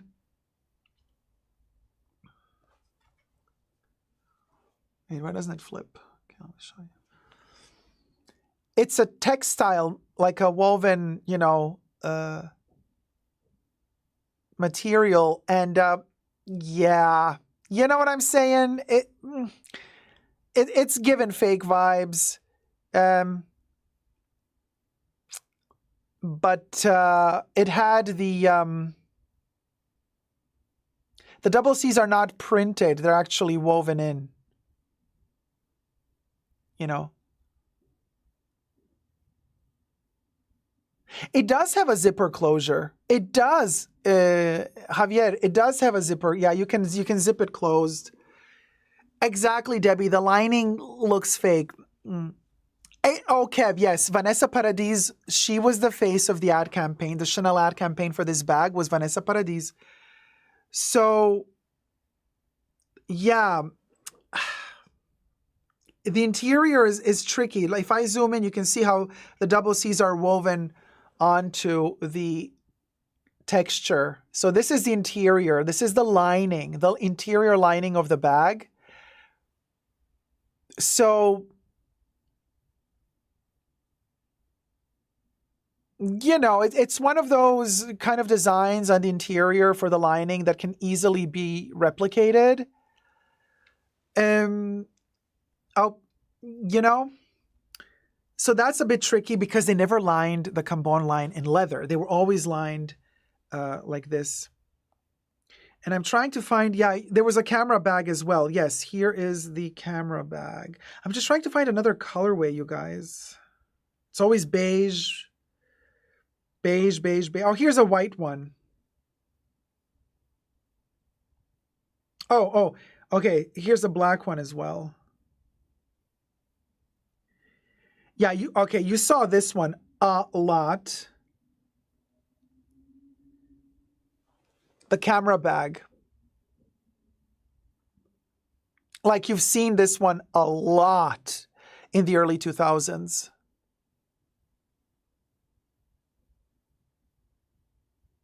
You know?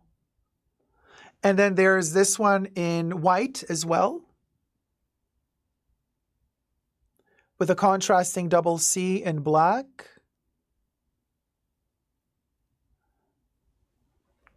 Oh, Busy Lizzie, you love a camera or bowling bag? I do too. And in fact, I have the 255, both sizes, because I love it so much. The large camera bag from the 255 and the small camera bag 255. I adore them. They are the most underrated Chanel bags I own, and also the most used Chanel bags, together with my Chevron Cruise single flap 2016 Korea Cruise. The handles are really comfortable on the shoulders though. Oh, this one I don't know you. Wait, Kev, I need your help here. Wait, is this for real, you guys? Oh my God. Okay. Okay. I think I found my favorite Cambon bag. I did not know this one existed. Oh. Okay, are you ready for this? Wait. I swear to you, I did not know this model existed. Do they have a pink one as well? They probably do, but I can't find it. Oh my God, this is also gorgeous. Okay. Now we're talking.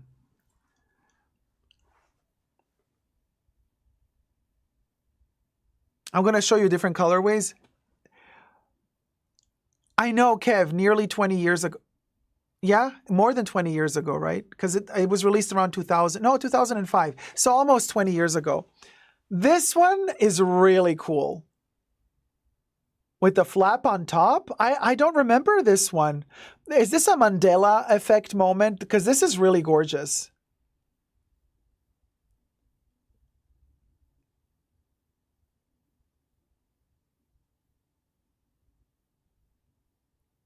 Oh, after filming the topic, did I forget to free the notifications? Not so sure. It's gorgeous, right? Let me show you the white version.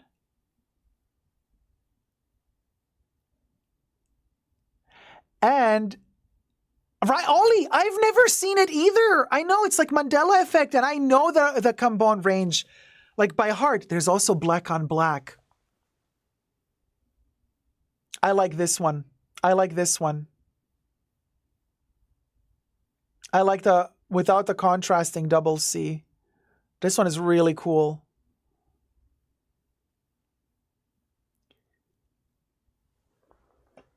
Nice. Now, black on black is amazing, right, Barbara? Now, I'm thinking, where is the pink version? Where is the pink version? And then, apparently, there was also a high top, like not a messenger, like a hybrid between a messenger and a high top camera bag and a messenger. Oh, here's a pink version. And then a high top. Ooh, hold on.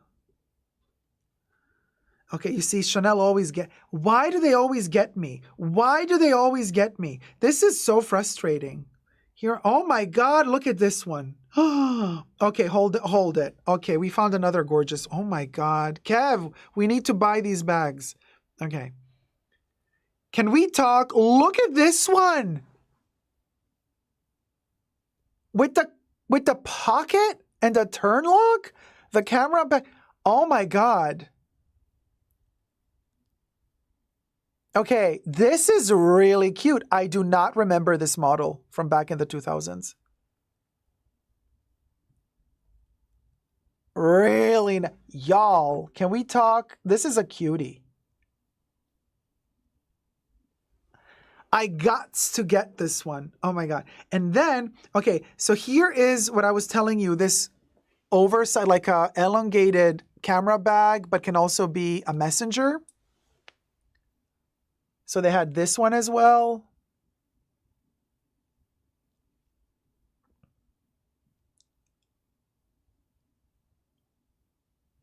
And then the pink version, so cute. It's like a pillow, like a leather pillow. I love it. You stuff it with stuff. It's like a leather pillow.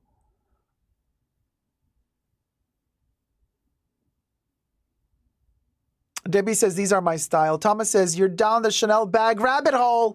Thomas, I know. Look how cute the pink camera bag is. Look. Y'all, oh my gird. Oh my gird. Oh my gird. Oh my gird. With the little pulled chain, the pulled zipper with the little chain with a double C on it. Cutie patootie, cutie patootie, you know what I mean? Look at that little zippolet. Look at the zippolet. Look at the zippolet. Look how cute. Cute. Cute. Cute. Let's see how many stitches every diamond has. So let me, oh, how I love thee. Let me count the ways. Except in this case, oh, how I love thee. Let me count the stitches. 1, 2, 3, wait. 1, 2, 3, 4, 5, 6, 7, 8, 9. Relatively high stitch count for, per diamond. So it's about 9 stitches, which is, relatively standard for Chanel back in the day. Virtual flower, you have the black on black and you love it. Nice. Nice. Lux84 is asking Teresa McGuire, which style did you have in pink?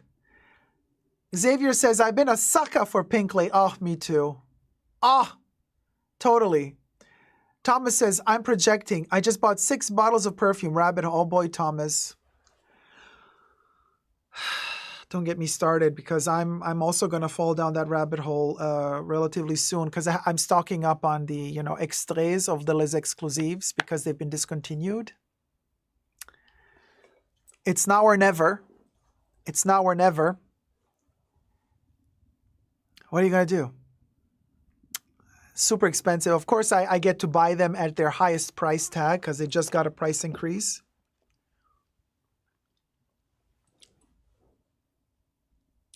Painful. This one, painful. Painful. I mean, the price tag.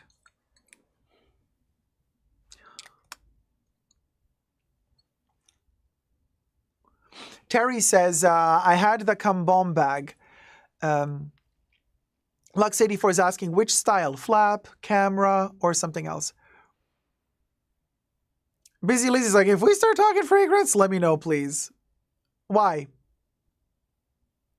Same, but instead of trustworthy Chanel, I bought crap like Burberry Goddess and it sucks. Aw.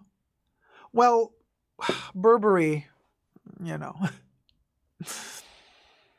If you love it, you love it. Ah, Ollie, you picked up extra Jersey, Coromandel, and Cuir de Russie last. Oh, you went there, Ollie. You picked 3. You picked 3. Kev, there's one of the big Cambon bags available on Poshmark. No idea if it's authentic, though. You see, that's the problem. You see, that's the problem. Hi, Miss B. Got part of the live. Hi, Dacob and all. Hi, Miss B. How's it going? That's the problem. Kev, this is exactly what I was saying the other day when we did the video on authentication. I said, I don't feel comfortable buying these second, especially the Cambon bags, because they've been so replicated in the 2000s. Insanely replicated, and they're so easy to replicate, and the fakes were so good. Like now, I would not risk it. I couldn't. To buy a Cambon, it would probably be, you know what I mean? Like 80 to 90% chance that it's a fake. 80 to 90%. Caroline says, hi, Dacob. Hi, Caroline. Just caught this live. Hope you're feeling better now. I am. I'm healing slowly. Oh, speaking of healing. So today was the second time.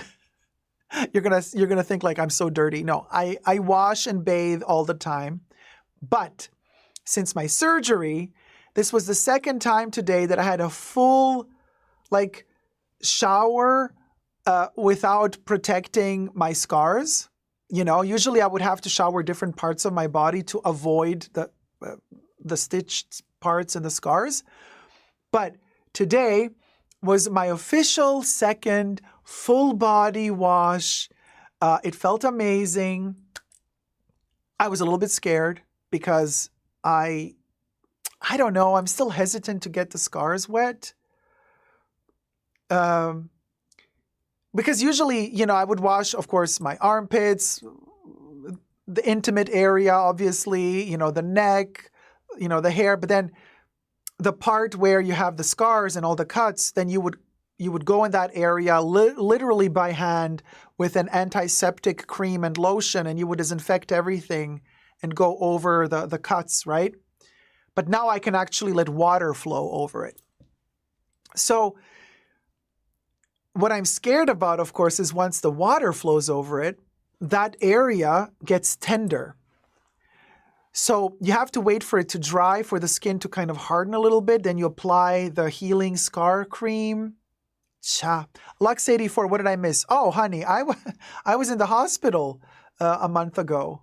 And I went, I was taken to the ER, and then it was surgery. And I went through surgery. And then after that, now we're recovering from surgery. Yeah.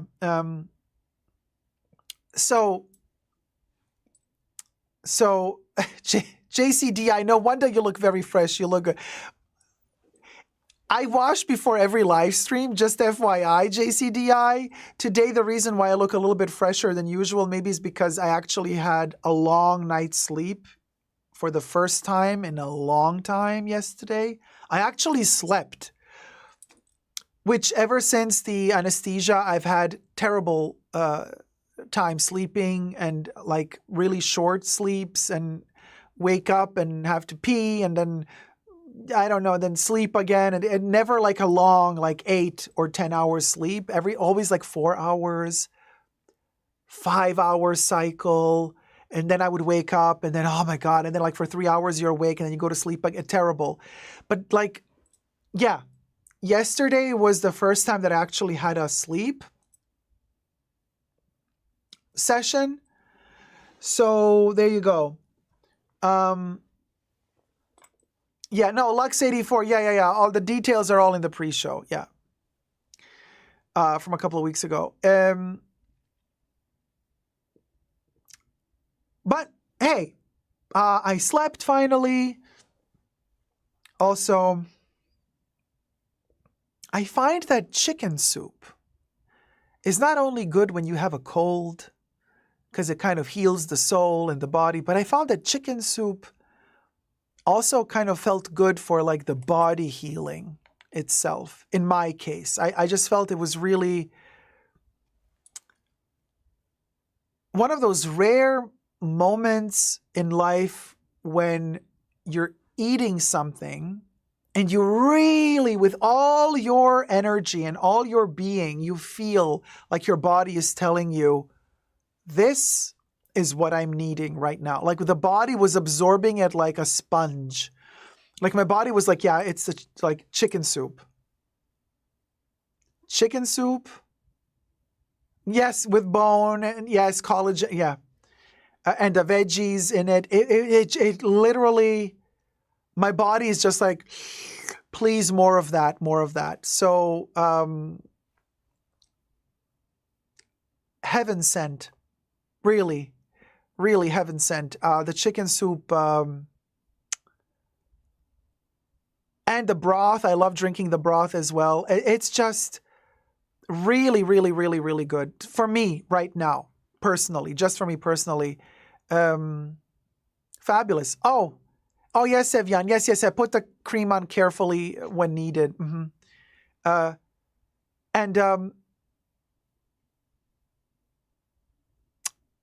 I don't know what to tell you. It just makes me feel happy, satisfied. It doesn't make me feel like overstuffed. Like sometimes when you eat junk food, which is also great, of course, but you feel like, oh, you overdid it. You feel weird. Not with chicken soup. I never feel weird or heavy or bloated or nauseous after chicken. After chicken soup, I feel like, okay, this is exactly what the body needed. We're good. In other words, I feel light and energized. Yes, that's the word. I feel energized after chickens. Yes, heaven, it's light yet filling, but in a good way. Oh, Lux 84. And I also stopped drinking sodas after the surgery. So I haven't been drinking any bubbly sodas since over a month now. Do I crave a Coca-Cola from time to time or a Pepsi? I do, but I haven't drunk them. So it's just water and tea for me. It has been, well, and also coconut water. I do drink coconut, but coconut water is not sparkly. I know, Linda, caramel cold brew M&Ms are gone. I know, but they might be back again around Halloween. I'm hoping, at least. Debbie's like, I'm proud of you guys. Yeah, we stopped the soda. We stopped drinking the soda. So I'm drinking water and tea. Yeah, and after the surgery, I just stopped eating meat, red meat. I eat chicken. But I'm, is that weird? I think it's the anesthesia. It did something with my psyche. I don't know. I don't know what it is. Hey, Sharna G, how's it going, sweetie? Welcome. I don't know what it is. I cannot see red meat. Is that weird? Like, I can't see it, can't eat it. So I'm eating all vegetable stuff, and the only meat I can do is chicken. Oh no, Debbie, I of course it's not a bad thing, but I'm just surprised how my body just reset completely.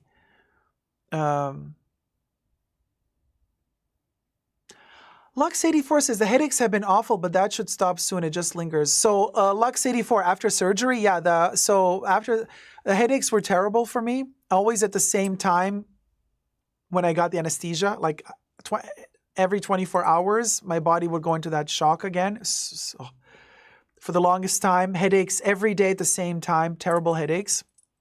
Knock on wood, they stopped. And interesting, Debbie, I do have salmon from time to time. Yeah. Interesting point, though. Since I stopped eating meat, I have less headaches. Now, I had headaches before my surgery as well, like migraines and headaches. And now that I'm eating in a different way, I did get headaches after the surgery, but those were connected to anesthesia, I was told. Now that that is gone, I'm having less issues with headaches than I had before my surgery. I wonder if it's connected to the food.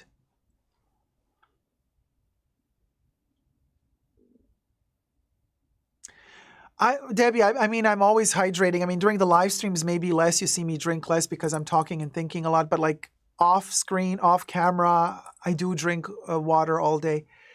I don't know.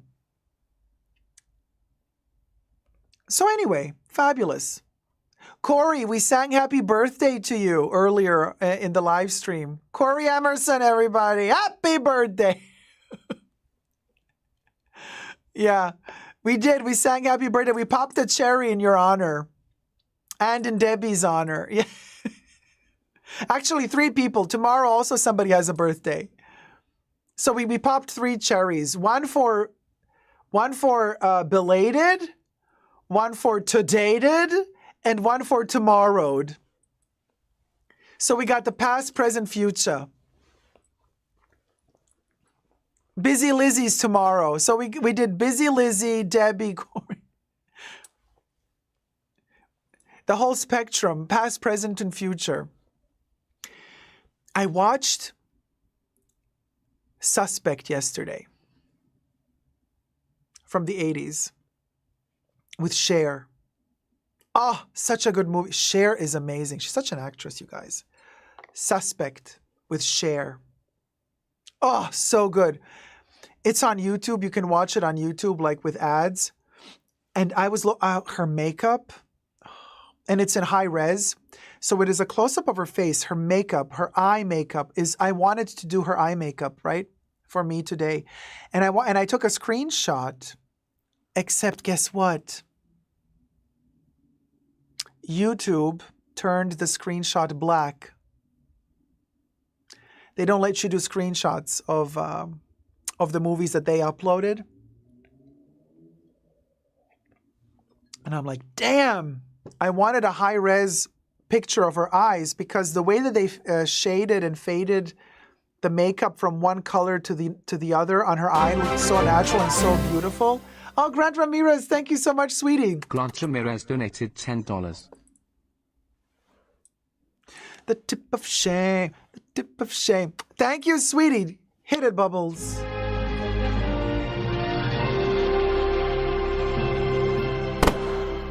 Oh, yes, Quinn. Happy birthday, told the Torai. And thank you so much, sweetie, for the tip. Have I seen Ordinary People? No. Hi, Nikki. Wait, so Busy Lizzie, ads interrupting the live stream. Well, you know, that's the only income we get, plus the tips you guys send in. So don't complain about the ads. It's literally the only way to sustain this channel other than your guys' tips and memberships because I don't do sponsorships. So there's that, you know.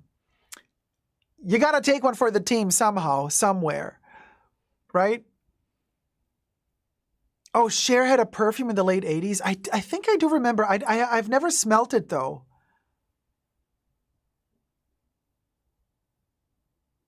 Oh, thanks, Heaven. Ads are quick. They're fine. Thank you. Hi, Shikma. Thank you, Shikma Bumpy. We love the ads here. Yeah, no, it is what it is, you guys.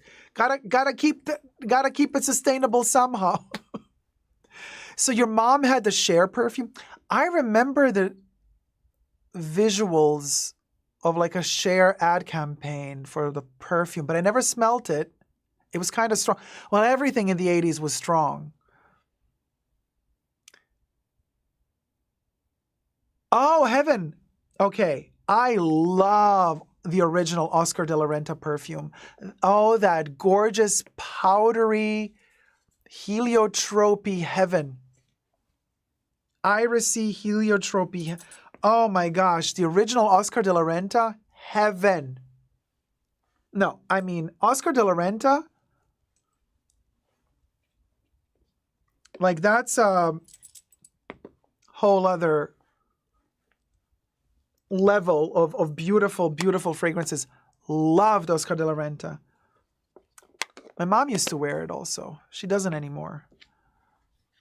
It was a great one. They still make it. You know what? I'm going to have to go and try to re-sniff it because obviously they reformulated it. But I wonder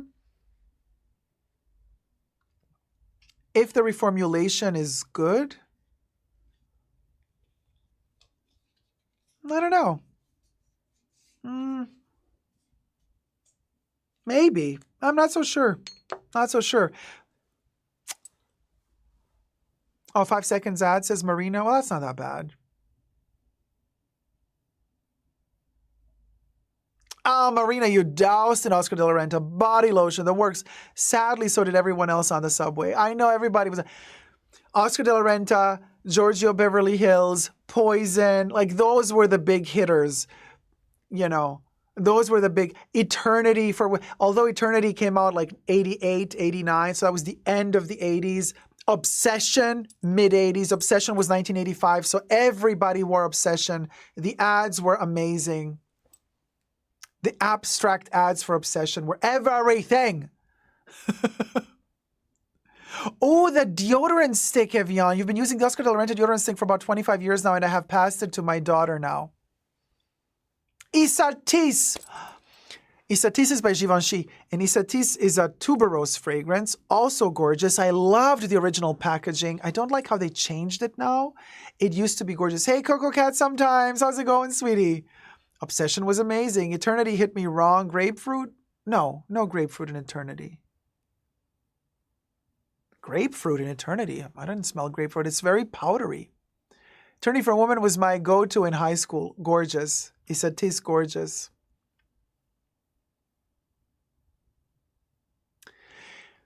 Eternity oak moss? Well, it actually did. Well, Obsession for Men has oak moss. Obsession for Men is very heavy on the oak moss. You know, CK1 also no oak moss, but CK1 came in the 90s. CK1 was the, you know, gender neutral fragrance, right? The unisex fragrance. Like CK1 was all about. And CK1 was lemony, very, very lemony. Oak moss was in a lot of things as a preservative, yeah. Lidovina says, call that way, what a memory. He had a poodle. Wait, how did you call your poodle? Obsession? Wait, you called your poodle oak moss? You called your poodle oak moss? I had a poster of Kate Moss for the Obsession for Men ad in my bedroom, yeah.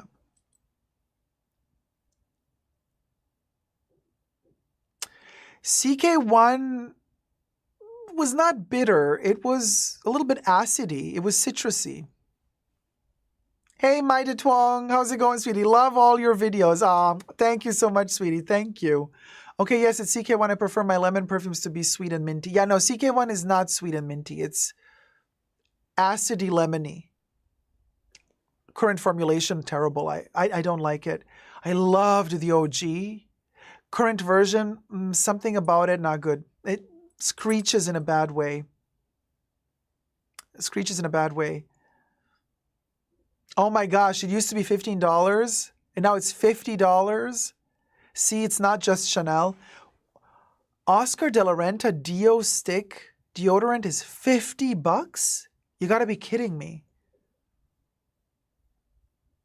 Well, Corey K, Opium is from the 70s. So technically, it's a 70s release. Paloma Picasso, I think, is an 80s release.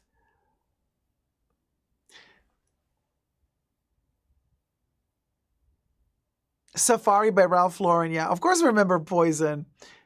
Liz Claiborne, we adore. That's an interesting kind of modern 80s version of Mitsuko by Guerlain. It is a chypre, but a powdery version of it. It also has peach and oak moss, Liz Claiborne, just like Mitsuko. Mitsuko was the first fruity chypre, and Claiborne is kind of an 80s rendition of Mitsuko. There you go. Coconut and vanilla scent, says Busy Lizzie. What would you recommend? For coconut and vanilla? Oh, difficult.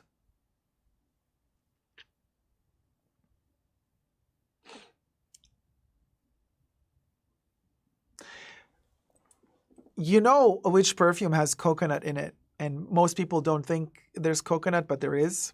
And I adore it, and I'm actually wearing the oil today. Gardenia by Chanel. Gardenia has coconut, and the dry down of Gardenia has a smidge of vanilla in it. You should try Chanel's Gardenia and let me know what you think, because especially in the extrait. Oof. It goes there. It goes there. There's coconut in Chanel's Gardenia. Yeah. Coconut, smidge of vanilla. Does anyone remember Black Cashmere by Donna Karan? I met my hubby in college and I knew he was the one because he said I smelled of church. Terry, my love. Hey, sweetie. Teresa McGuire donated $75. Sorry I missed first 2 hours of show. Me and hubby were at doctor for hours. I have infection in my leg again and hubby has to have surgery in morning for a stricture in his esophagus. Wow. Wait, what does he have at the... Wait, let me read that again. Esophagus? Holy moly, Terry. Jesus Christ. It's like this year does not give you 1 day of peace. Let me just read. Okay, so I have infection in my leg again, and hubby has to have surgery in the morning for a stricture in his esophagus. Well, when did you find out about this? I mean, did you guys rush to the ER, or how did he find out about this? So you went to the doctor with him because you have an infection in your leg. And that's when he found out that he has the issue with the esophagus?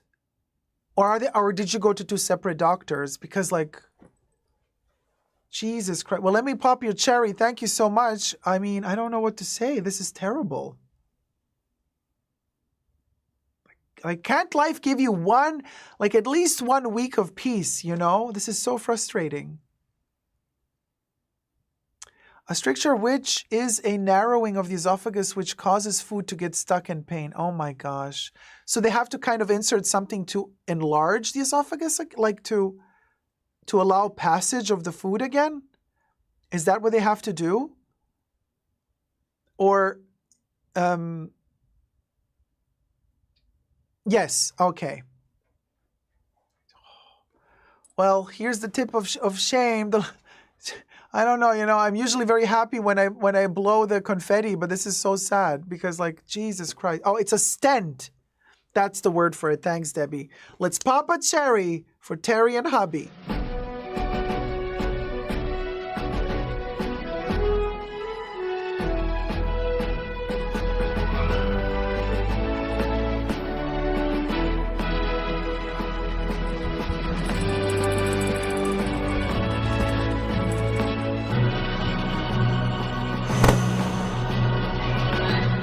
Yay, we did it, Joe! We popped the cherry, Terry. We popped the cherry. Thank you so much, sweetie. He has been having issues for several months now. Okay, so he knew, so he was diagnosed already. So Corey says it's a pretty easy procedure. They stretch out the esophagus. Well, sounds difficult to me. Oh man, Terry. Yeah. No, thinking about you. Gosh, so you both are going tomorrow. No, you're going to be with him, right?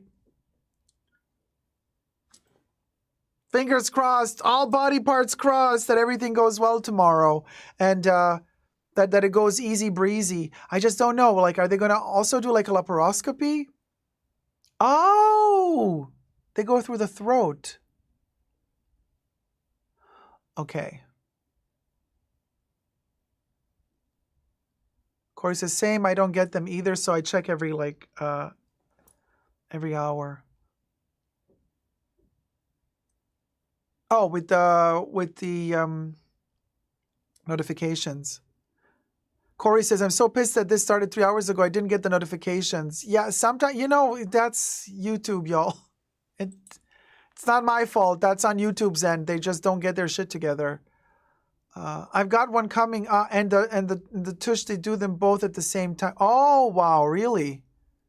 On both ends, so to say. Endoscopy, says Heaven. Hey, Melissa, how's it going? Hello from Pompeii. Wow, historical moment, historical location. Jeez Louise. You guys, what can I tell you? 2024. It's like we've all been to the hospital this year already. We've all had surgeries. We've been sick. We've been through it all. And it's like not even half a year is up, y'all.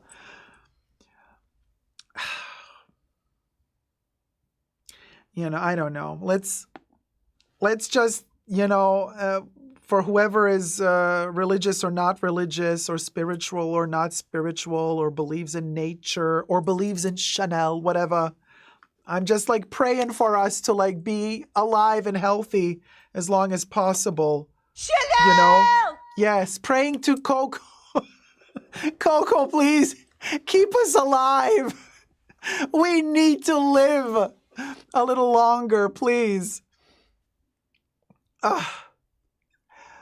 Such a tough cookie. Such a tough cookie this year, seriously. Tracy, thank you for becoming... wait, no, hold on. Xavier Gray has gifted 10 Super Dacob memberships. Tracy W. was gifted a membership by Javier Gray.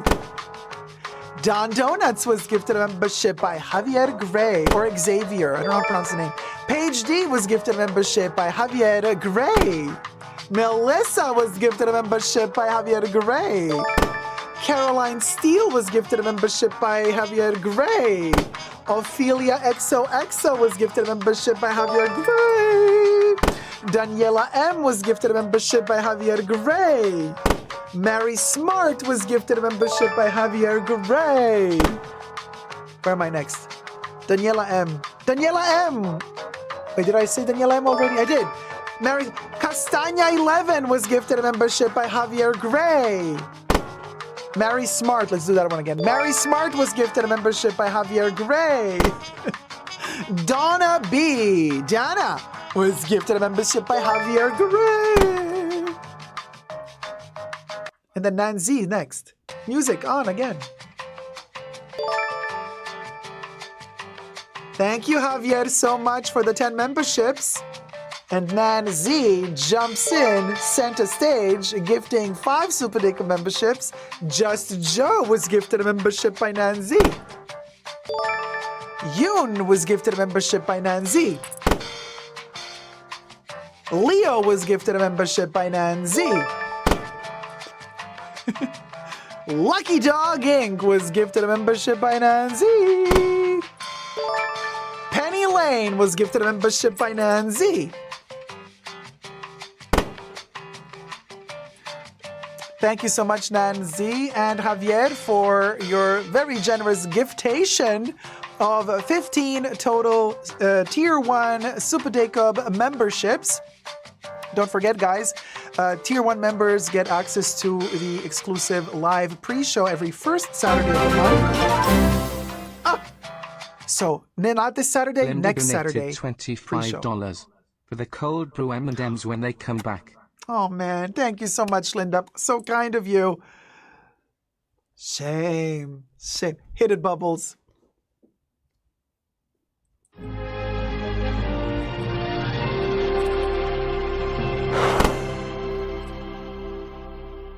Thank you, sweetie. Listen, Linda. Thank you.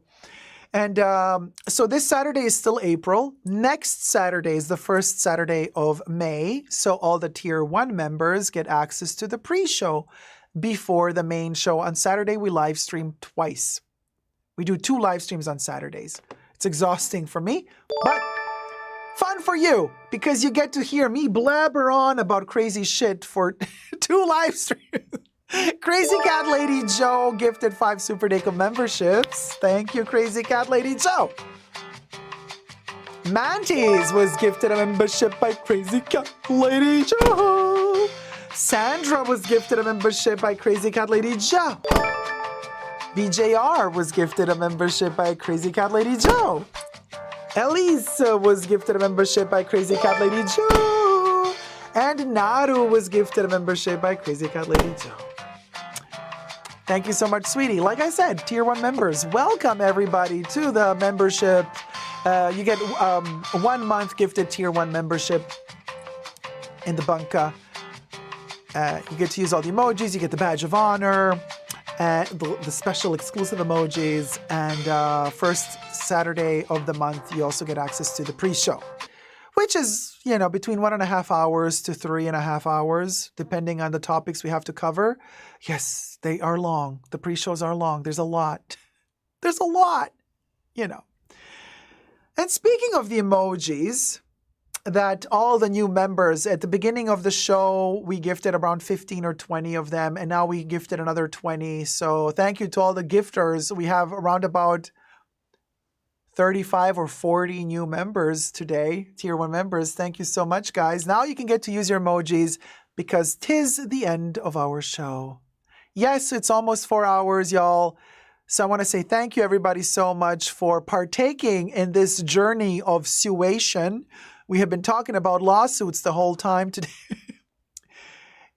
I'm telling you, it's the end of luxury for a reason because these brands, they're realizing they're not getting no money from us no more.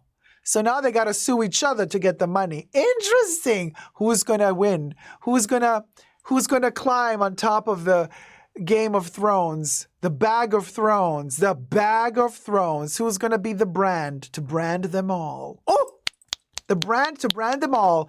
I want to say thank you to the mods for keeping us safe today. Thank you, mods. Hit it, Bubbles. A special thanks to the mods in the fashion bunker. Thanks to Debbie, Jess,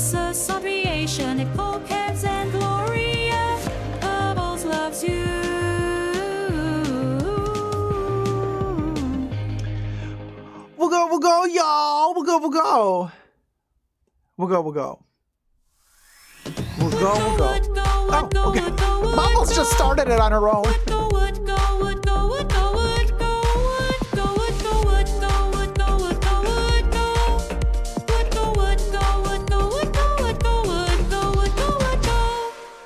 We'll go.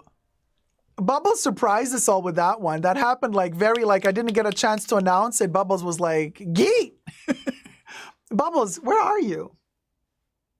Bubbles? Bubbles, where can you? Hello. Hello. Where did you go? Nothing. Hello. Hello. Hi, Bubbles. Let's sing together, Living Ferret. Hit it. I'm living ferret, living ferret, living ferret, living ferret, living ferret, living ferret. I mean, oh, Music Girl 107, thank you for becoming a member. Or did somebody gift a membership? No, I don't know. Bubbles. Bubbles is done. She done already had hers. Look at Bubbles.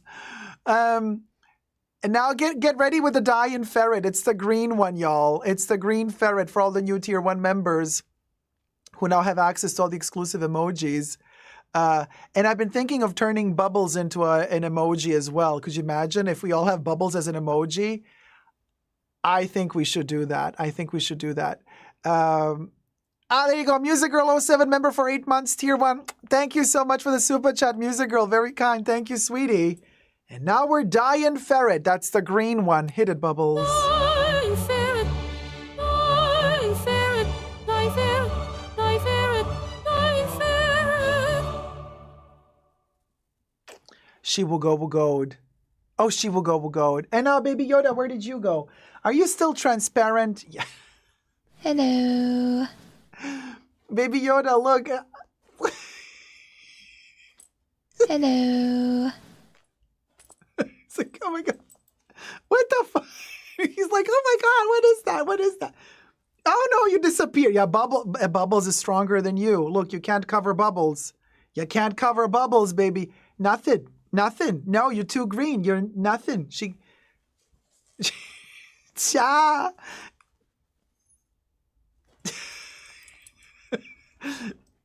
Sing cha cha cha cha. Hit it. Ciao, ciao, ciao, ciao. Ciao, ciao, ciao, ciao. Ciao, ciao, ciao, ciao.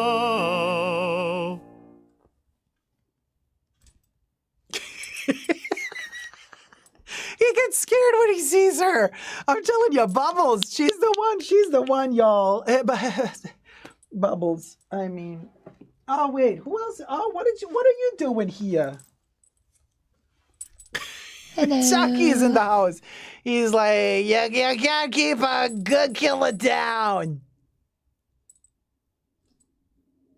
Yeah, that's Bubbles. Hello. You can't stand Bubbles. So anyway, who else is watching Chucky, the new show, season 3, part 2 of season 3? I'm obsessed. He's in the White House now. Chucky is becoming president of America. How befitting. How befitting in the year of the election. He's the one who becomes president. And just like that, everything started to make sense. Oh, and before we end it, Miss B just gifted 5 Super Dacob memberships. Miss B does not want to see us end.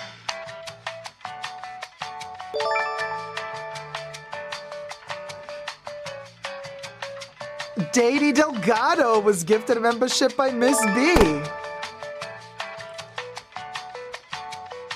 Gigi was gifted a membership by Miss B. Natalie Gauthier was gifted a membership by Miss B. You go, Chucky. XOXO Lovestar was gifted a membership by Miss B. And Maddie Wiesner was gifted a membership by Miss B. Yay! Chucky's super happy. Chucky, yay! You got more members to stab. He's like, yes! Yes! He is thrilled. The more members, the better. Whoop, whoop, whoop. Okay. Geet. Well, that's our show. You know. What a cathartic process. We began somewhere, we ended somewhere else. The shade we threw today. The tea that was spilled today. The zestiness, the perkiness. So, for those of you who tuned in a little bit later, be sure to start watching again from the get-go, because when the live stream ends, well, it begins all over again. You can watch it all over again. And for the rewatch crew, remember to help out the Fashion Bunker by putting the timestamp, the time code for when a new topic begins with the title in the comments. That helps me generate chapters later on for y'all's. Thank you so much. Evan is like, this is the only perky thing I have left. Truer words were seldom said. Thank you so much. And yes, happy birthday to Corey. Happy belated birthday to Debbie. And Busy Lizzie, happy upcoming birthday. Love you loads. Have a wonderful rest of your week. I shall see you all in the pre-show this Saturday. Linda says Bubbles has no chin. She's a heifer. Love you loads. See you on Saturday for Tier 2 members in the pre-show. Whole live stream before the main live stream. And for the rest of y'all's, I'm going to see you in the main live stream this coming Saturday. Take care. Be joyful, healthy. You know, wishing you all the best for everybody who's in the hospital. Good energy, healing vibes. And until then, never give up on love. Bye.